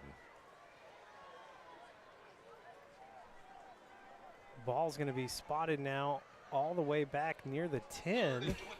It's going to be 3rd and 24. The PA guy did not like that penalty, I can tell you. Oh, good Braden pressure. Good flushed out. Caleb Kern. Wampus Cats came into the game with just 1 sack on the year. They get 2 here tonight. Another look at it here. Sam's got some company now. Caleb Kern got him at about the 3-yard line. Slung him into the end zone, but Forward Progress had him at the 3. So 4th and forever. North Little Rock will be punting in the shadow of their own goalposts. Yeah. Got Noah Files deep. And they don't have a whole lot of room to snap this and get it off. Ball spotted at the 3. They do get the punt off. It's probably the best punt of the night. Yeah, absolutely. No fouls, just going to fall on that inside the 30. 5 minutes and the clock just continuing to run. A short 4th quarter here for your Wampus Cats. Well, we mentioned it earlier, but bears repeating. 3rd straight year your Wampus Cats have enacted the sportsmanship rule against North Little Rock. That is always going to be worth noting. Listen, I remember a year called 2017. Don't. Where we had to come here twice, and it did not go well. Either time. Yeah. So, pleasant memories tonight. Feels good. This feels really Trey Harris getting the carry. Boy, that's some wiggle right at the line of scrimmage there. Nice. Picks up about 4 yards on 1st down. Kingston Jackson is in there. Yeah. Has he been in? At left tackle? Left tackle. That's a big dude right there, 77 if we get to see him on the screen on the wide shot. And you've got Tavik Somerville still in at left guard. That was a good block. Another nice carry from Harris. Picks up a first down. Kylan Croft checking back in. And Max Owen coming in relief of Wesley Tapp. All right, Max is in. And we're going to have Kobe Irwin and Trey Harris on the field at the same time. Nice. What is this? Zach Colbeth here on the near side. Blake Kordsmeyer. Moose Grimes. And Moose Grimes out on the far side. Letting the clock roll a little bit here. Just now 10 seconds on the play clock. Still looking for the play. Down to 2 seconds. May not get it off. Conway going to call timeout? Yeah. Yep. Little confusion there. We will take it with them. Conway up 36-7, 3:10 to play in the game. We're watching Wampus Cat football on Conway Corp. When you choose Conway Regional, you're choosing more than just exceptional care. You're choosing a healthcare provider deeply rooted in your community, where our doctors and staff are your neighbors and friends. With 9 primary care locations in 5 counties, we believe in building lasting relationships centered on trust and personalized care. Take control of your healthcare journey with us as your dedicated partner. Schedule your appointment today and let our family care for yours. Back for the final 3 minutes and 10 seconds here at North Little Rock. Trey Harris, is that who that is behind Max? It is, okay. But Kobe is in the H-back.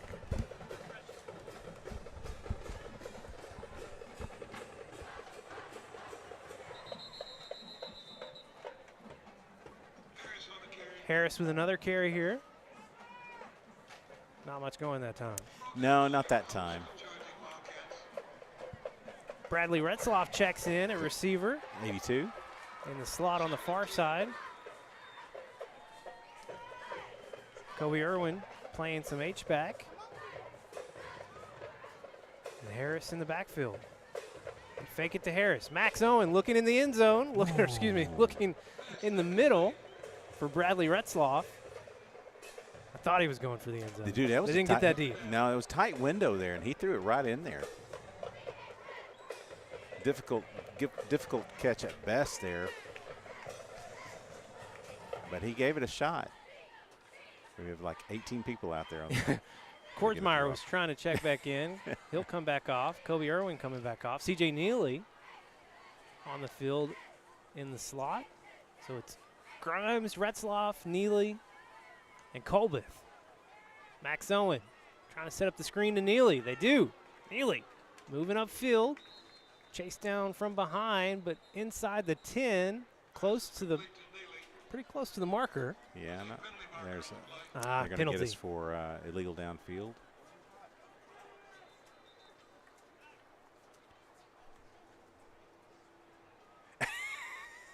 Mark Kelly disagreeing with the call on the field, I can tell you.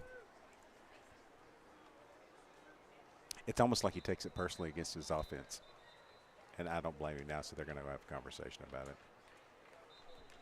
Well, and the clock continues to run, so. Yeah, they're going to stop it while they conversate. Okay. Yeah, okay.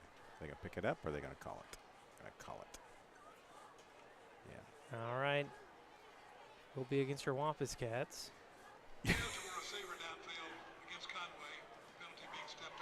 He gets to have a conversation with Mark Kelly, or that's more of a one-sided conversation, I will tell you.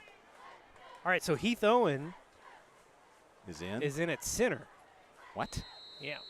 62 is at center? Yep. Okay. That is it. Okay. He is listed as our backup center, by the way. I don't know why we're sounding shocked. Oh yeah, about that. But this isn't the first time he's played that? Is it the first time he's played that? No, he's been the backup all year. All right. Oh. Tried to connect with Colbeth. A little Pass pressure. is short. Yeah, a little pressure into Max's face there, and it caused him to throw it pretty quickly. Think they give Will Upton a shot here? Nah, they'll try and run it down as much as possible, and then run a play. It's 4th and 15. 38 seconds on the clock. There's about a 14-second difference between the clock and the play clock. Playing some scrubs. which, I mean, It's a great song. I don't know if I would play this when you're losing 36-7. You Who are we talking about Who are here? we talking about? It's ridiculous. Scrubs? Max Owen sets up the screen to C.J. Neely, or excuse me, Trey Harris. There's a flag back near the 30. Man, the penalties. In either case, here's my hope. I think they're just gonna let the clock For run our out. guys, I'm hopeful that they don't do sleds for penalties. All right, the clock runs out, but you can't end on a penalty though, can you? Yeah, you can. Okay. In the mercy rule, you can. Okay. Well, that was a weird ending here. In any case, your Wampus Cats come into North Little Rock undefeated on the year, and they will walk away still undefeated, 5-0, 2-0 in 7A Central play, and for the third straight year, putting up the mercy rule on the rival North Little Rock Charging Wildcats, 36-7, your final. I'm so impressed with. Here's what I'm impressed with. I know we've got a lot of work to do, and they're going to go back to the drawing board as it relates to the running game, and as it relates to some of the pass protection, and as it relates to the red zone efficiency. But we did not play our best ball tonight. When you're not playing your best ball, you come into North Little Rock, and you beat a team like this, where it's 36-0, except for one bad play against some of our reserves. You got to be happy with that. I mean, I think Coach James would say, look, I mean, you mercy rule a team in our conference, you take it. Okay, yeah, you got some things to work on. So I think there's a lot to take from this. I'm already thinking about Cabot, Tim Roach. Yeah, I know. That's next week. But they're going to be at home, right? Yeah, we will be at home, and cooler temperatures coming our way as well. As your Wampus Cats, undefeated on the year, getting set to host another rival, the Cabot Panthers, with payback on their mind after what happened a year ago. Yeah, the Wampus Cats, they're going to come in ready, I have no doubt. And there's a lot to learn from here, so they're going to be fired up. Our thanks tonight to field producer Wayne Bailey, director Keith Kelly, Dewey Farmer on replay, Alex Douglas, David Tooley, and Jenna Kelly working the camera, Scott Taylor back home in Conway working the stats, Justin King on social media, Kara Kirby monitoring the stream, and our thanks as always to our executive producer Jeff Matthews feeding us those Northside Central scoring updates. Yes. I didn't like the direction the scoring updates were going, but that's beside the point. He's Tim Roach. I'm Levi Gilbert, and we will be back home next week, week 6, playing host to Cabot. We'll see you next Friday.